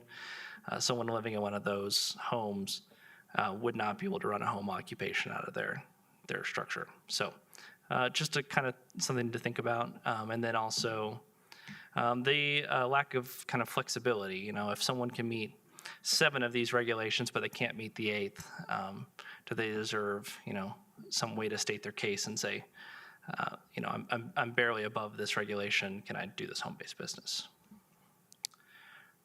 So getting into the APA best practices. So these are not Englewood specific or Englewood targeted. This is just the things that the American Planning Association has recommended when looking at current regulations to think about. So the first one is to judge uses based on what they are rather than stereotypes about them. The second one is to consider the communities or groups that are potentially disadvantaged based on stricter home occupation regulations. So a couple of examples of that could be, a single parent that can't necessarily get out of the home as often to run a business with stricter home occupation regulations. That can make it tricky for them as well as for guardian households for similar reasons. And then the last one is also to look at prohibitions on cottage food and that impact. And so cottage foods are usually, as Brian likes to say, those things that you would sell at a bake sale, those are usually what cottage food falls under. So those types of things. And so again, not at Englewood specific, these are just kind of the APA, things to keep in the back of your mind while looking at these regulations. Okay. The other things are for home occupations is to take more of a tiered approach to them and split them into potential categories from things that have no impact all the way up to ones that could have minor impacts on neighboring properties. And then based on those potential impacts, add additional oversight to allow for that flexibility. So some of those categories on the left side are that parking employees, signs, and floor area. And then as mentioned on the right, those are our current Englewood regulations for those different types. And then the other thing is to ensure that the home occupation regulations are simple, clear, and fair for all segments of the community. So this is the APA kind of boiler template of how they kind of see these the home occupation regulations. So first one being this category A, where there's kind of similar to how our code is today, where there's no planning kind of permit or process or project you need to go through. And these are your work from home people who, someone who works at a bigger company that, just calls people and answers emails on their laptop. These are those uses that don't have any other employees that come by. They don't have any trucks that come by to deliver products. They don't have any, customers that come, that kind of thing. Category B being these low impact uses. This would be those ones that maybe have one or two customers that come by. Maybe they have, products that get delivered, things of that nature. And so this one, actually, for the APA regulations, is a little more strict than what our code currently has. They usually recommend these with some sort of land use permit, whereas our code, we kind of have this category A and B. It's all kind of wrapped into one. And then the third one being these category C, all other home occupations. This one is, again, kind of what I mentioned before, those regulations that don't necessarily fall cleanly into those 8 criteria, but are things that are slightly above that. So maybe that's, someone who brings in 2 employees into their business, or, plants flowers outside in their backyard, things of that nature where, they should probably go to a hearing so that, the neighbors can have, a voice in the review of that case, but that they, that they basically have a way or an avenue to state their case.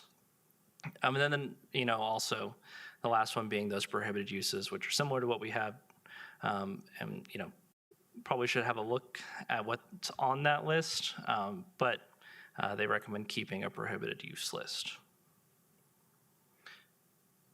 So this is just kind of an abbreviated version of the past slide of, if we kept our regulations similar to what is today, but kind of trying to capture the potential for all those other uses. This is one idea of what that could, potentially look like. So in, the first category basically being a combination of the first 2 on this slide, so the no and very low and low impact uses, where they all, still fall under where the Community Development Department reviews it under the business licensing process for our criteria. And then the second category being those uses that don't cleanly fall under that, but also aren't on the prohibited use list, could go to a hearing to state their case. And so that is it for the presentation. These were questions we were hoping to get your input on, but we're also, open for any other questions you have from us.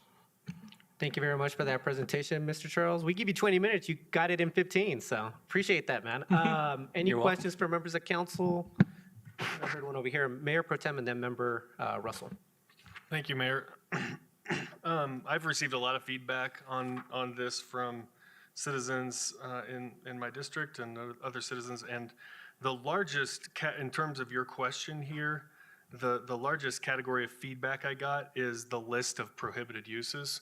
So I just wanted to share a few of the things that, that I've heard and I am supportive of, eliminating from those prohibited uses to kind of increase the level of freedom of what people can do on their property.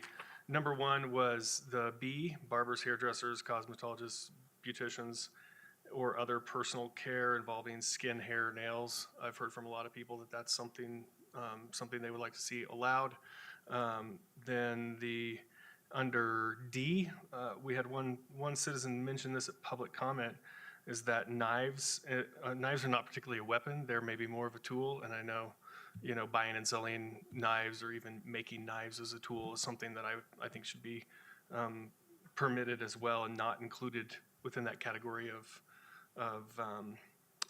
weapons. As one of the citizens has stated, is that that would make like a Pampered Chef sale, selling knives potentially illegal under these rules. And then another one was any use involving storage operation, parking of equipment, and large vehicles. This is one, I don't think anybody wants to see tons of vehicles all over a property, but as I drive around, I see people parking business vehicles that are not for home use businesses. I saw a huge Snap-on truck that's there at somebody's house every night. I'm like, why can you park a large, something that involves parking a large vehicle at your property, but you would be prohibited from doing that if it was a home-based business? And then again, the same would apply with, some people have very large RVs that they're allowed to park on their property. So it doesn't make sense to me that you wouldn't be allowed to park, you'd be allowed to park something used for recreation, but it's against the rules to park, a truck that's used for work or something like that. If you're running a business out of your house, it's a service type business. And then the last one was manufacture of wine, distilled spirits, or malt beverages. I had one citizen who was reached out to me trying to operate a winery out of his house. And I'm just thinking about, I know why, like a lot of these rules are left over from prohibition or something like that. But I just don't understand why, if they want to jump through all the federal hoops that are required to run maybe a limit on how many barrels a year you can do or something like that. But people are allowed to do home breweries. Why can't they, if they want to go through and try to meet all the requirements for the state and federal level, that isn't really something that bothers me as well. And then finally, I did have one citizen who suggested allowing outdoor markets and actually leaning into the cottage foods thing and say, hey, Saturday you can set up a table in the front of your property and sell your vegetables or flowers or bread or whatever, which I thought was a great idea. That brings life to the community. So those are the main things that I've heard feedback on and would like to see modified in this, basically opening up the freedom on those prohibited categories. Thank you, Mayor Pro Tem. Member Russell. Thank you for the presentation. I would like to know why we've been done with this study maybe 6 months, and we spent 3 years on it. Why is this coming back up now? Why was this not discussed at the time we were going through Title 16?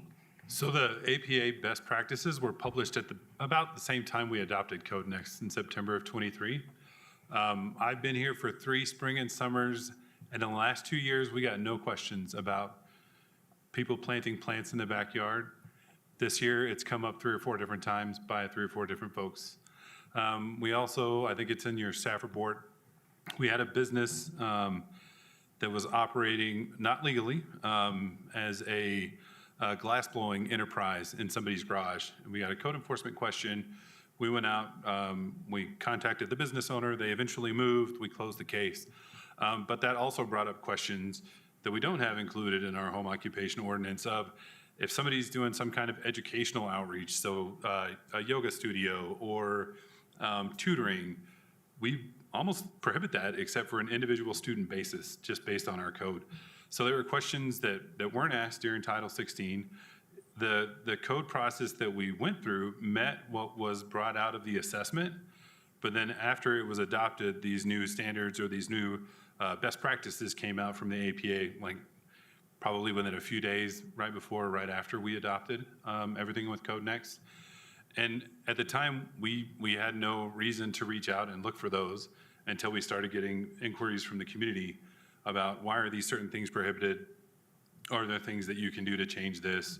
What would the process look like? So that really spurred the majority of this was, you know, questions by the citizens on what's allowed, what's not allowed. We started looking at some of our neighbors. Denver allows some things that we don't necessarily allow. Sheridan does, Littleton does, but we also allow things that they don't necessarily allow.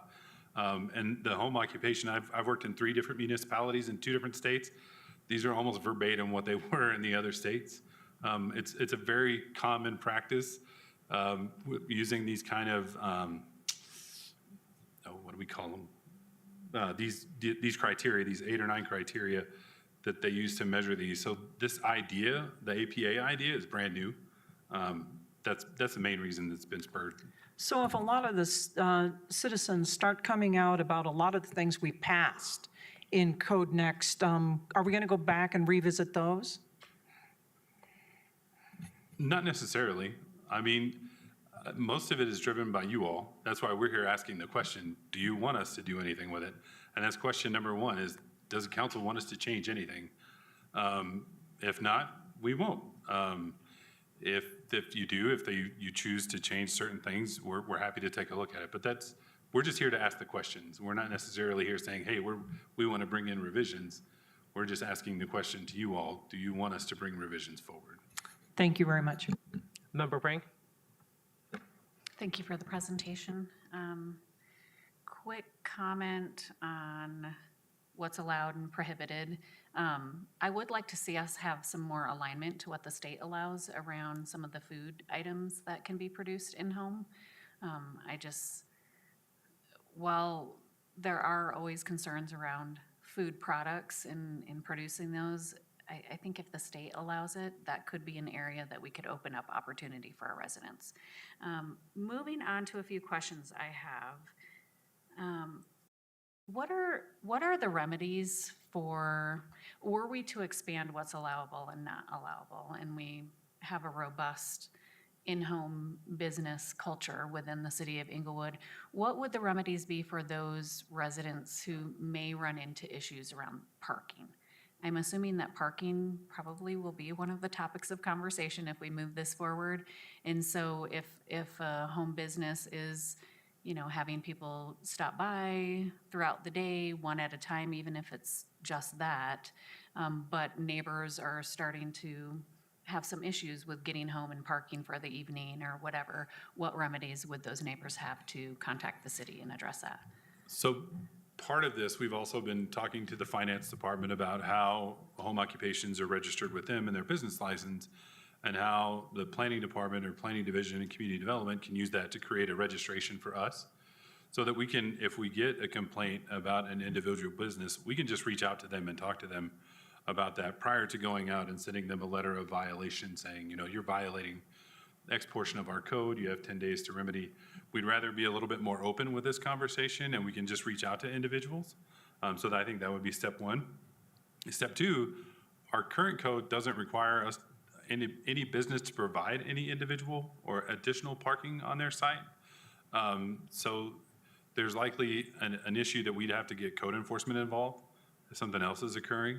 So I think those are the 2 directions that we would work with.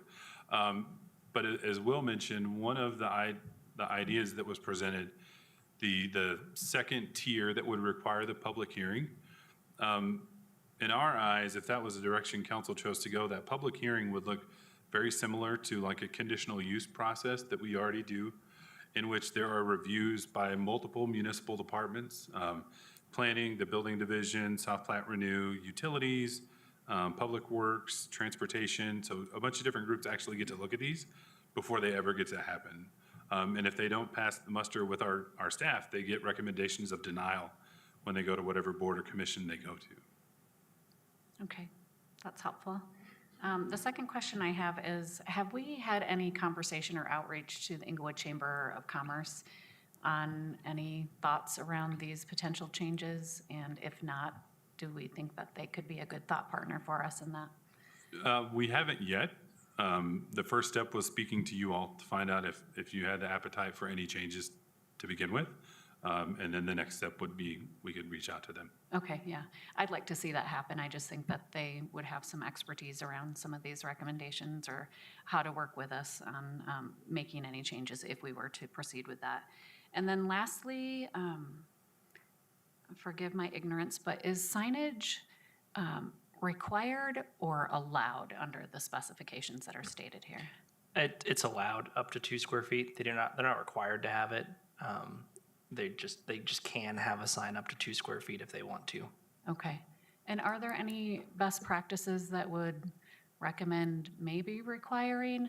I'm just asking because like you would hope like you've got a good clear address to go to if someone has a home business, but I'm just thinking of people kind of getting lost in neighborhoods and knocking on the wrong doors, or I just want us to be considerate as we consider whether or not we want to move this forward to make sure that we don't have people wandering around and knocking on wrong doors, and that we're structuring a situation in which we can be good neighbors if we're allowing an expansion of home businesses. Yeah, I think it, certainly something we can look at. I think, I think with that, there might want to be some care about the uses that don't have customers coming to them compared to the uses that do have customers coming. For the ones that don't, there's not really a need for them to have that sign, so it might just be an extra cost to start up the business. But it's certainly something we could look at and talk about. Member Nunekamp? Thank you. Thank you for the presentation. And just as a point of clarification, Member Russell, I believe that council actually asked for this study session. So that's why staff is here, because we asked them in response to citizen feedback for this. So thank you for doing it. I have a question. There's the prohibited uses, and then there's also the current regulations of the issues that we prohibit. One is the backyard space is prohibited from being used by a home-based business. And you mentioned, if someone baked a loaf of bread, they could sell it at a farmer's market. But am I to understand that if they grew vegetables or flowers in their backyard, they could not sell that at a farmer's market? So that's a good question. So right now, so these are our prohibited uses. Selling things at a farmer's market is not a prohibited use under this. So these, growing of flowers and vegetables and things like that in your backyard are not a prohibited use. The issue with those uses in the current today code is this criteria number 4. So the activity shall be operated entirely within the dwelling or allowed accessory building. So that's where those ones find issue today, is that they're outside the structure. So they're prohibited because of that. Great. Okay. I mean, not great, but helpful. Thank you for the clarification. Yep. I think it should be as easy as possible to make a living and support your family in the city of Englewood. And I think we should make it not only an easy place, but a great place to start a business out of your home in Englewood. And so I would support moving this forward with some increased allowances that obviously also take into account the needs of the neighborhood. Under your potential changes slide, I would like to see category A expanded beyond what we have currently in code, and it says similar to what we have currently in code, like to expand some of those backyard uses and look at what might be some of the unintended things that we don't want there, but maybe how do we expand that, some of the issues that Member Anderson also listed where you wouldn't need a permit. And then I like the idea of the hearing. I appreciate that it's in the APA recommendations for some of those other things, but I'd like to see the category A expanded first so that not everything would have to go to category B, and then also reduce some of those prohibited uses. So I appreciate you doing this research and bringing it to us. Member Wright. Thank you. Thank you, gentlemen. I'm all for capitalism, and if I could have found a way to become rich being crafty, I would have. I want to know how much food, bread, I don't know, being a caterer, could you cook to be considered a cottage food baker before you're something much bigger?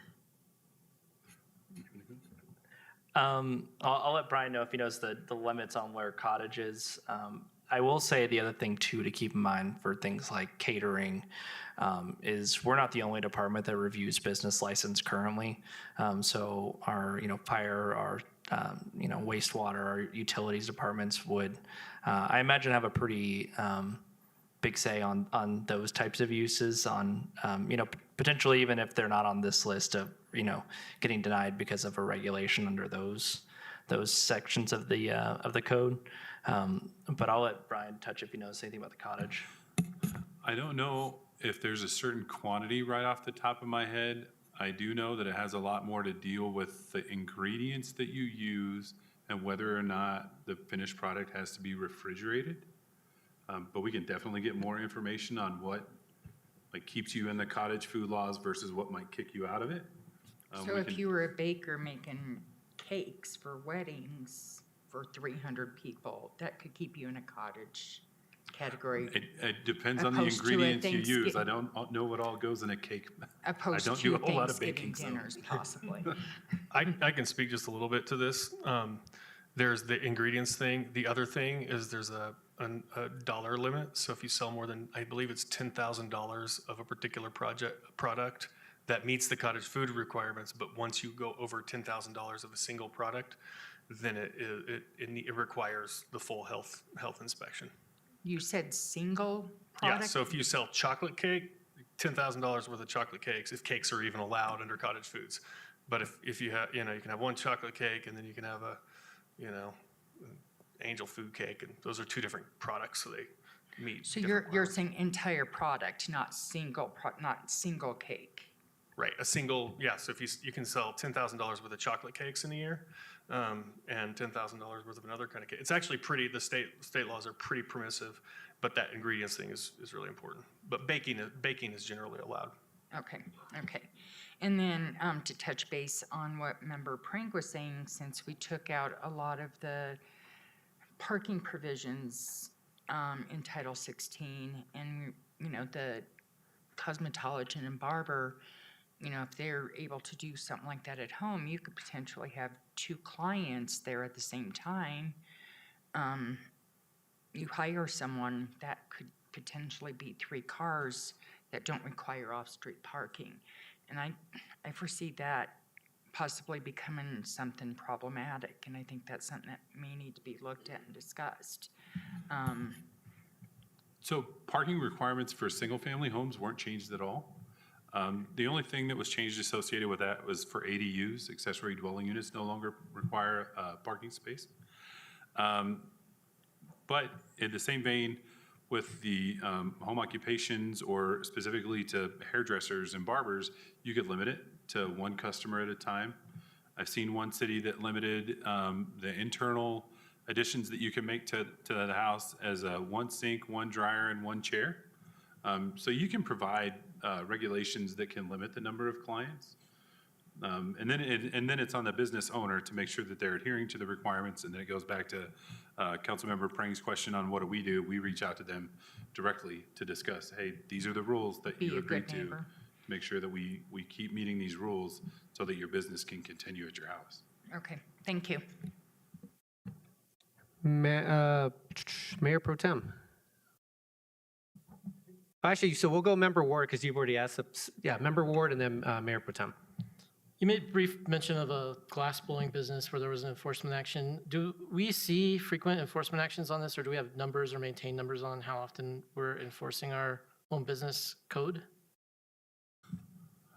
I'm trying to think of the last 2 years. I don't know of very many times where we've had a registered business that had an issue, but we've had a few, and I could get the numbers before the next meeting, but we've had a few where we've had unregistered or unlicensed businesses operating that we reach out to.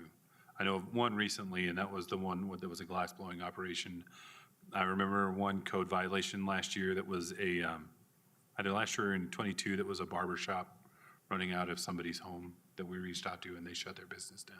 Okay, so typically, these types of issues are occurring because they wouldn't be eligible to get a license at all if they did want to pursue operating a legal home business.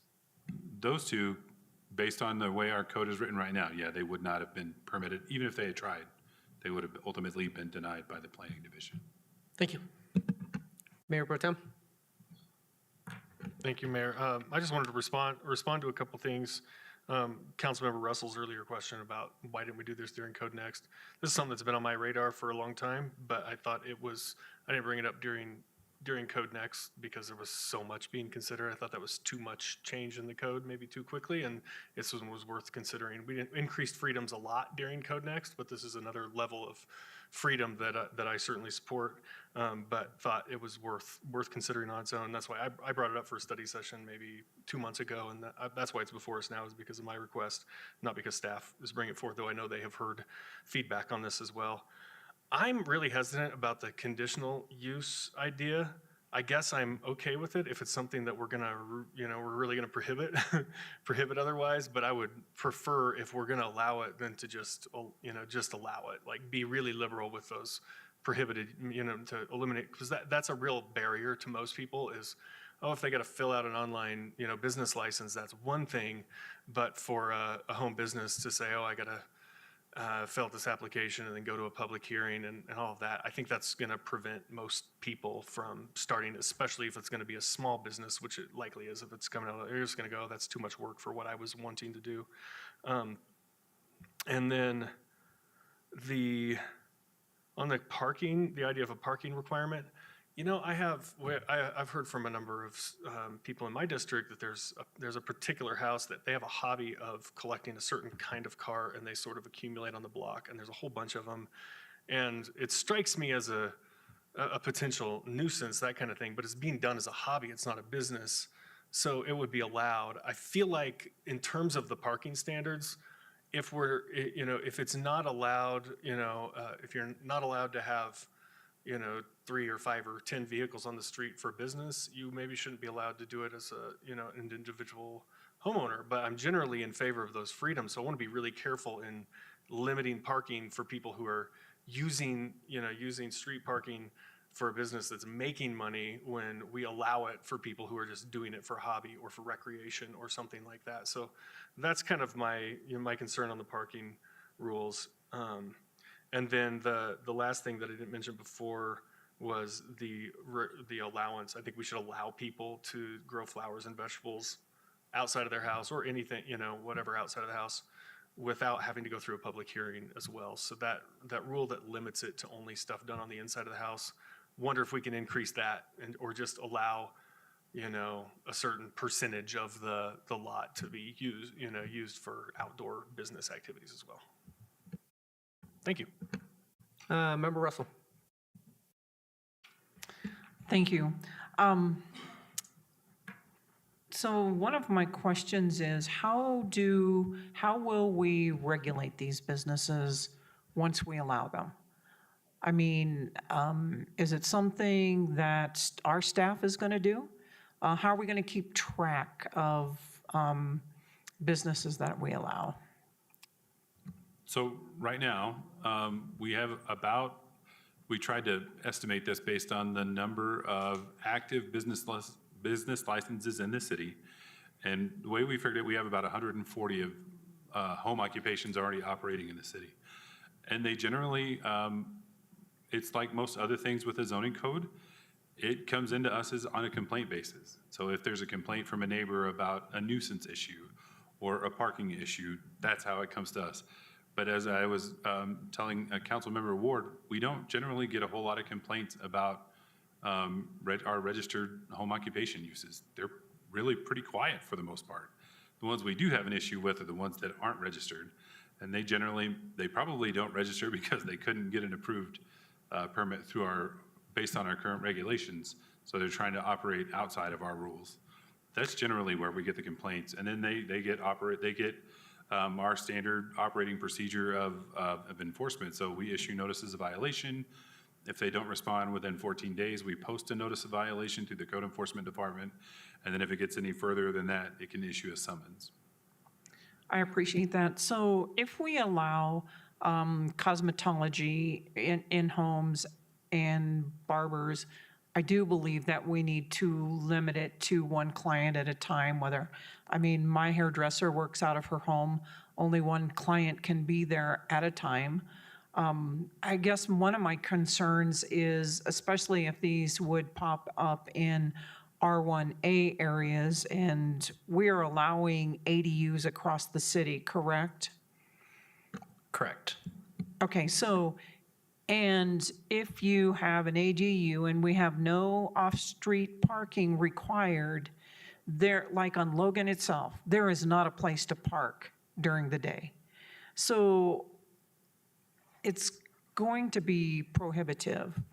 And if let's say on one block, if every house had an ADU and the ADU and the business had cosmetology license and they were at home all the time, so their cars are parked on the street, and then we have clients coming to the neighborhood, how are we going to avoid having a parking problem? Well, I can check back. I know I gave a presentation recently on the number of ADUs within the city, and it's pretty low. I mean, our numbers are not high at all on ADUs. But the majority of this, if their business gets busy, which is what we really want, we want these businesses to increase, we want them to get better, we want them to get bigger, and then they move to a commercial space. That's when our economic development arm comes in and starts working with these folks to help find places for them to go.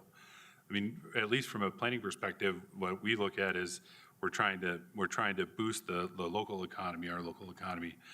But again, if there's some parking issues, that's where we want to build our rapport with our business owners. Right now, the application comes in, the planning division looks at it. We generally don't have to have very many conversations with folks.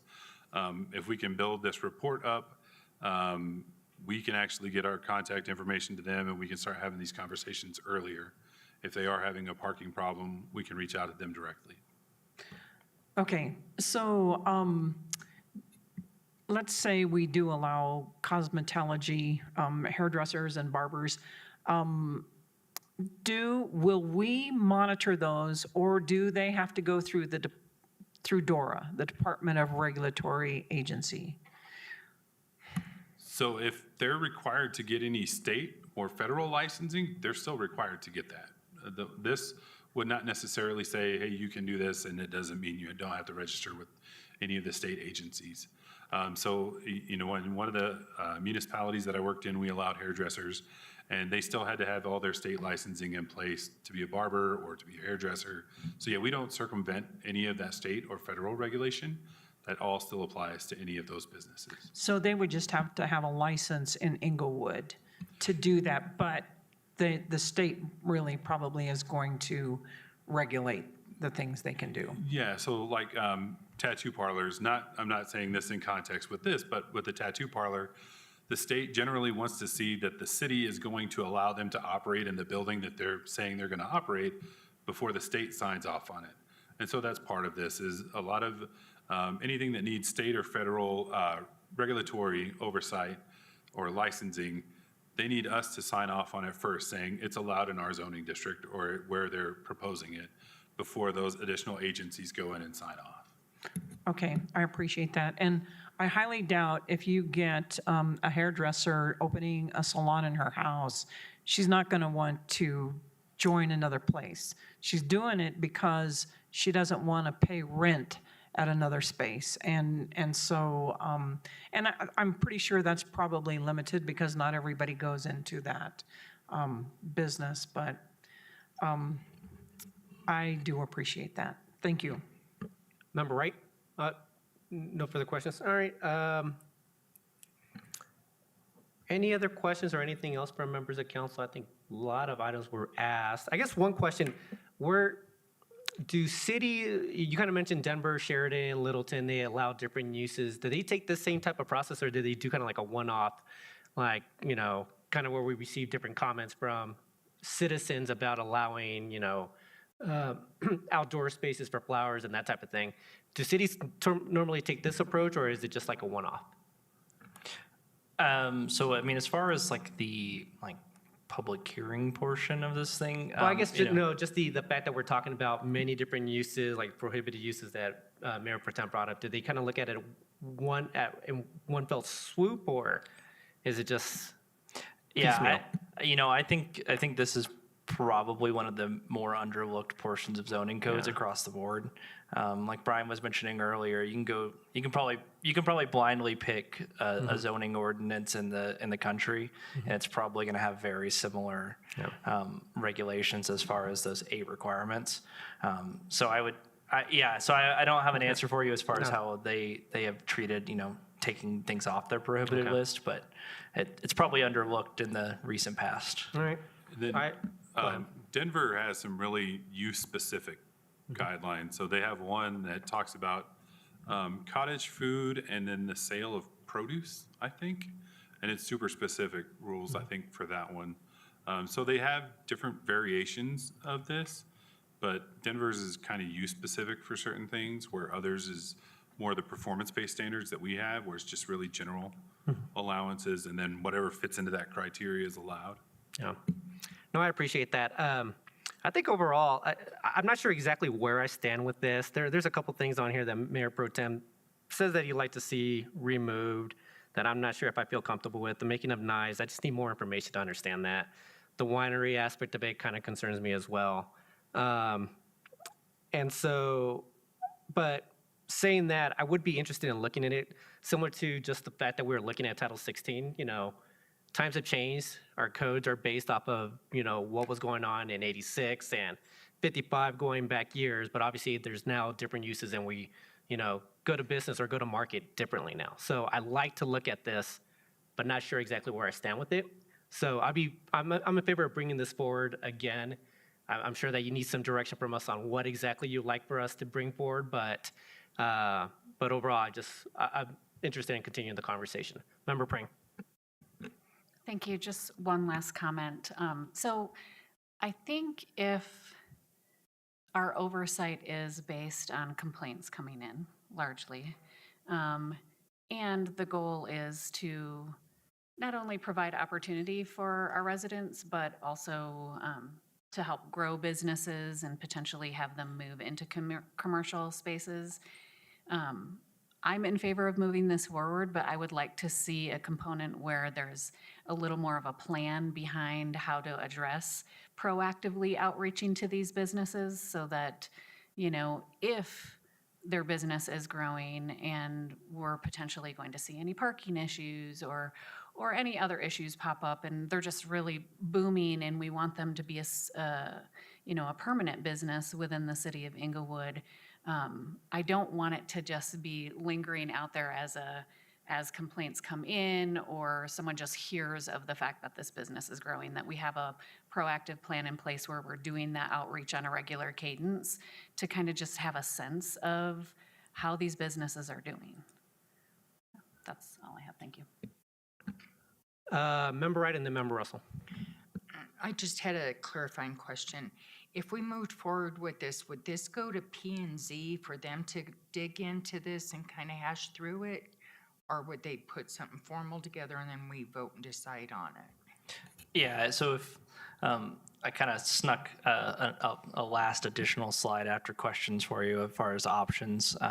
If there are no, if this board doesn't, or this group doesn't recommend any sort of changes to the code, then, this would probably end here.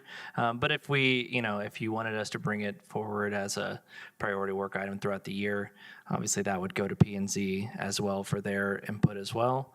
And then if we did it as part of, changing things based on the state regulations and, just housekeeping items like typos and things like that weren't caught, we could bring that later in the year, and those would also additionally go to P&Z. So. And has this been with P&Z at all?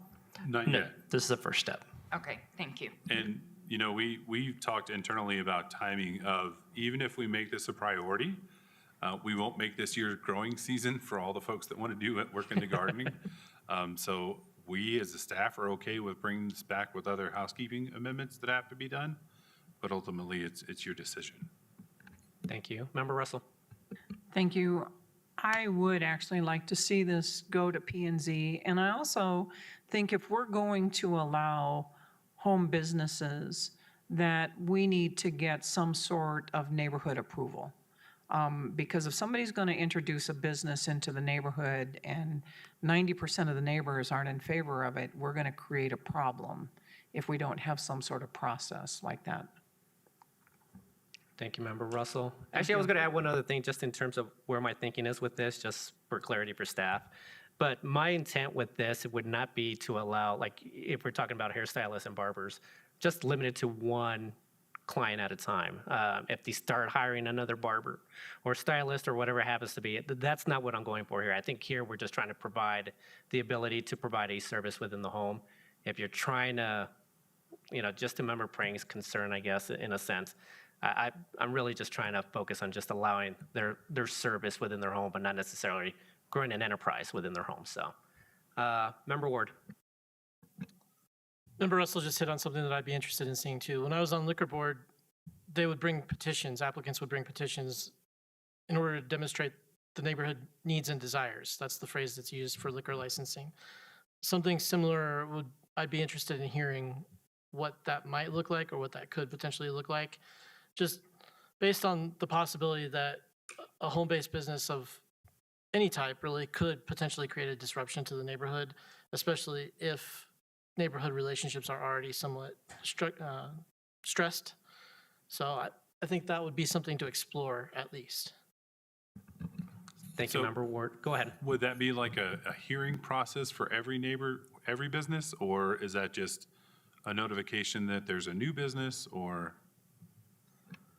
I don't know that a notification is necessary. The way it works with liquor licenses is that they typically hire a petitioner to knock on doors and say, hey, Joe is interested in opening a liquor store at this location. Would you sign this petition in favor or disfavoring such a business? I don't know what it looks like here or if we even want to adopt it. I would just be interested in hearing some feedback from P&Z on that process. Mayor Pro Tem. I know we're just having preliminary conversations here, but I would be very opposed to something that would require all or many businesses to go through that, just because it brings a very subjective thing. Do my neighbors want to allow this or not? Should not be one of the things that's, to me, a personal, like a fundamental property rights thing, is your neighbors should not be able to tell you what you should do on your property. If it's in law, in the law and it's an objective standard, then that makes sense to me. But I'm very, very, very hesitant about anything that would require a neighborhood type approval for something like that. Member Noonkemp. I just wanted to weigh in on that as well. I agree with Mayor Pro Tem. I would strongly oppose that. I think, then you get into homeowner association type rules and what color can I paint my house? And I think it's a violation of private property rights.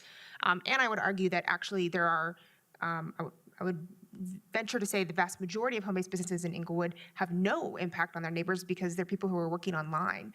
And so I would hate to see someone have to say, can I be a graphic designer in my home and can I have my neighbor sign a petition to say so? That feels very, very like an undue process for what we're doing here.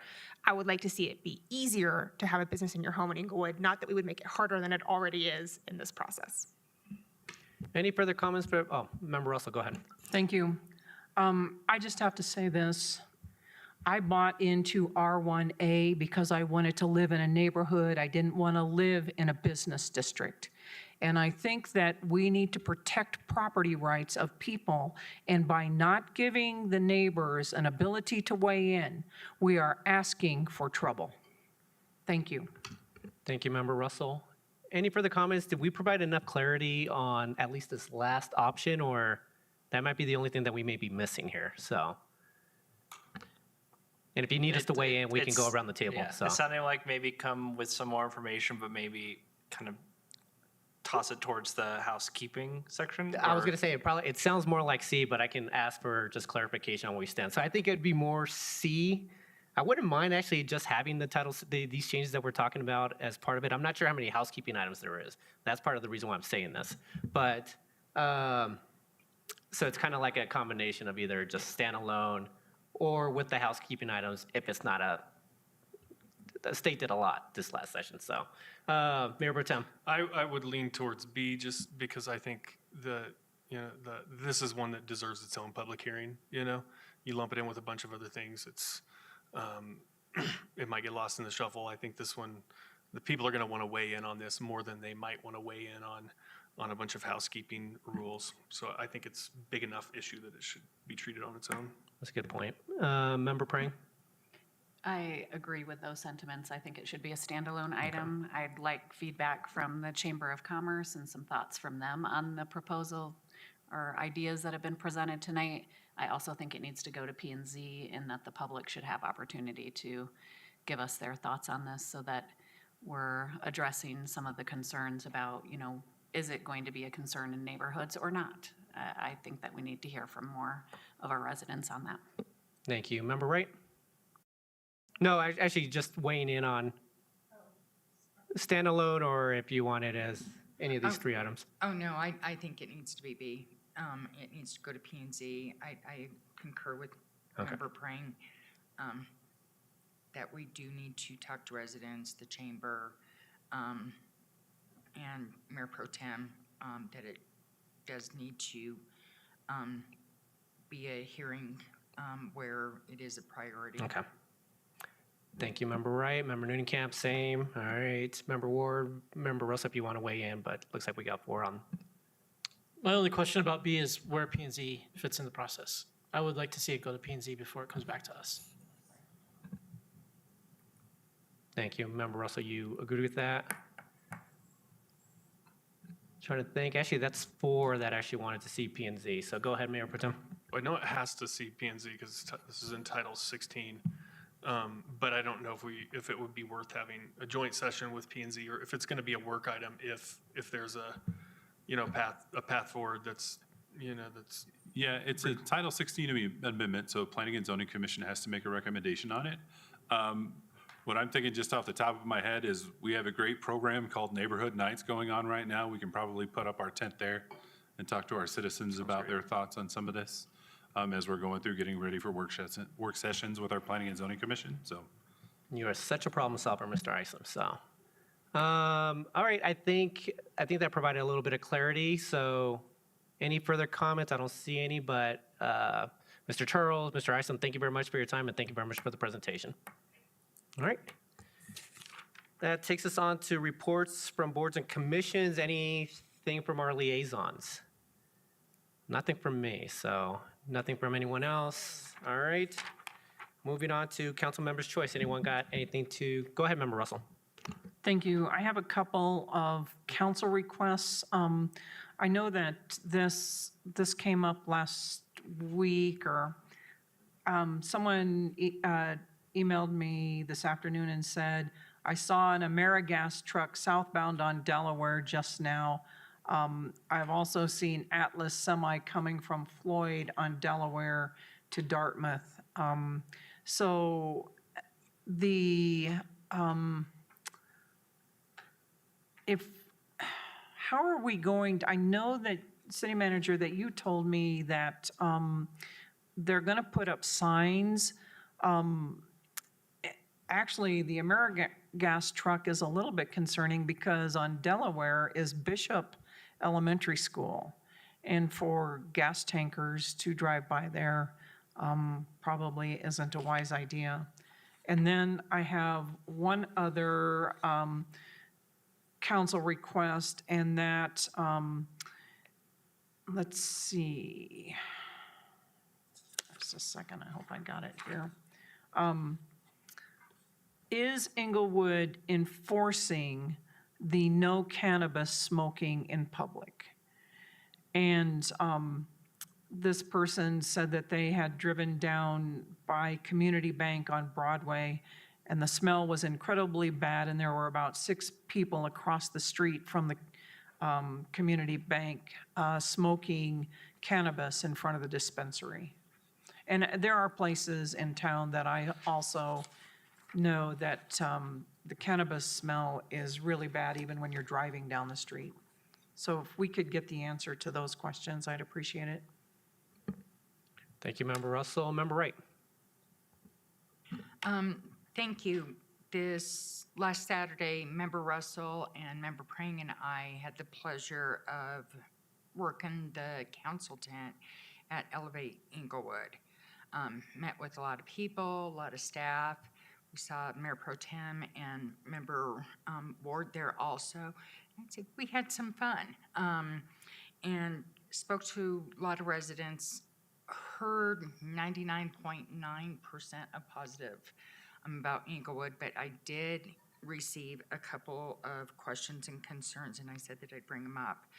One of them was, and I'm trying to picture this, and Member Russell may be able to explain a little bit better, the lighting by the tunnel by Safeway. They walk it often in the evening, and the lights do not go on. So they brought that as a concern, so I was wondering if I could do a council request, please. Maybe we could get someone from staff to walk it in the evening because the lights aren't going on. And her children walk it often and they don't feel real safe. Another couple came by and I thought this was a great idea. They are snowbirds and they just came back from wherever they nest during the winter.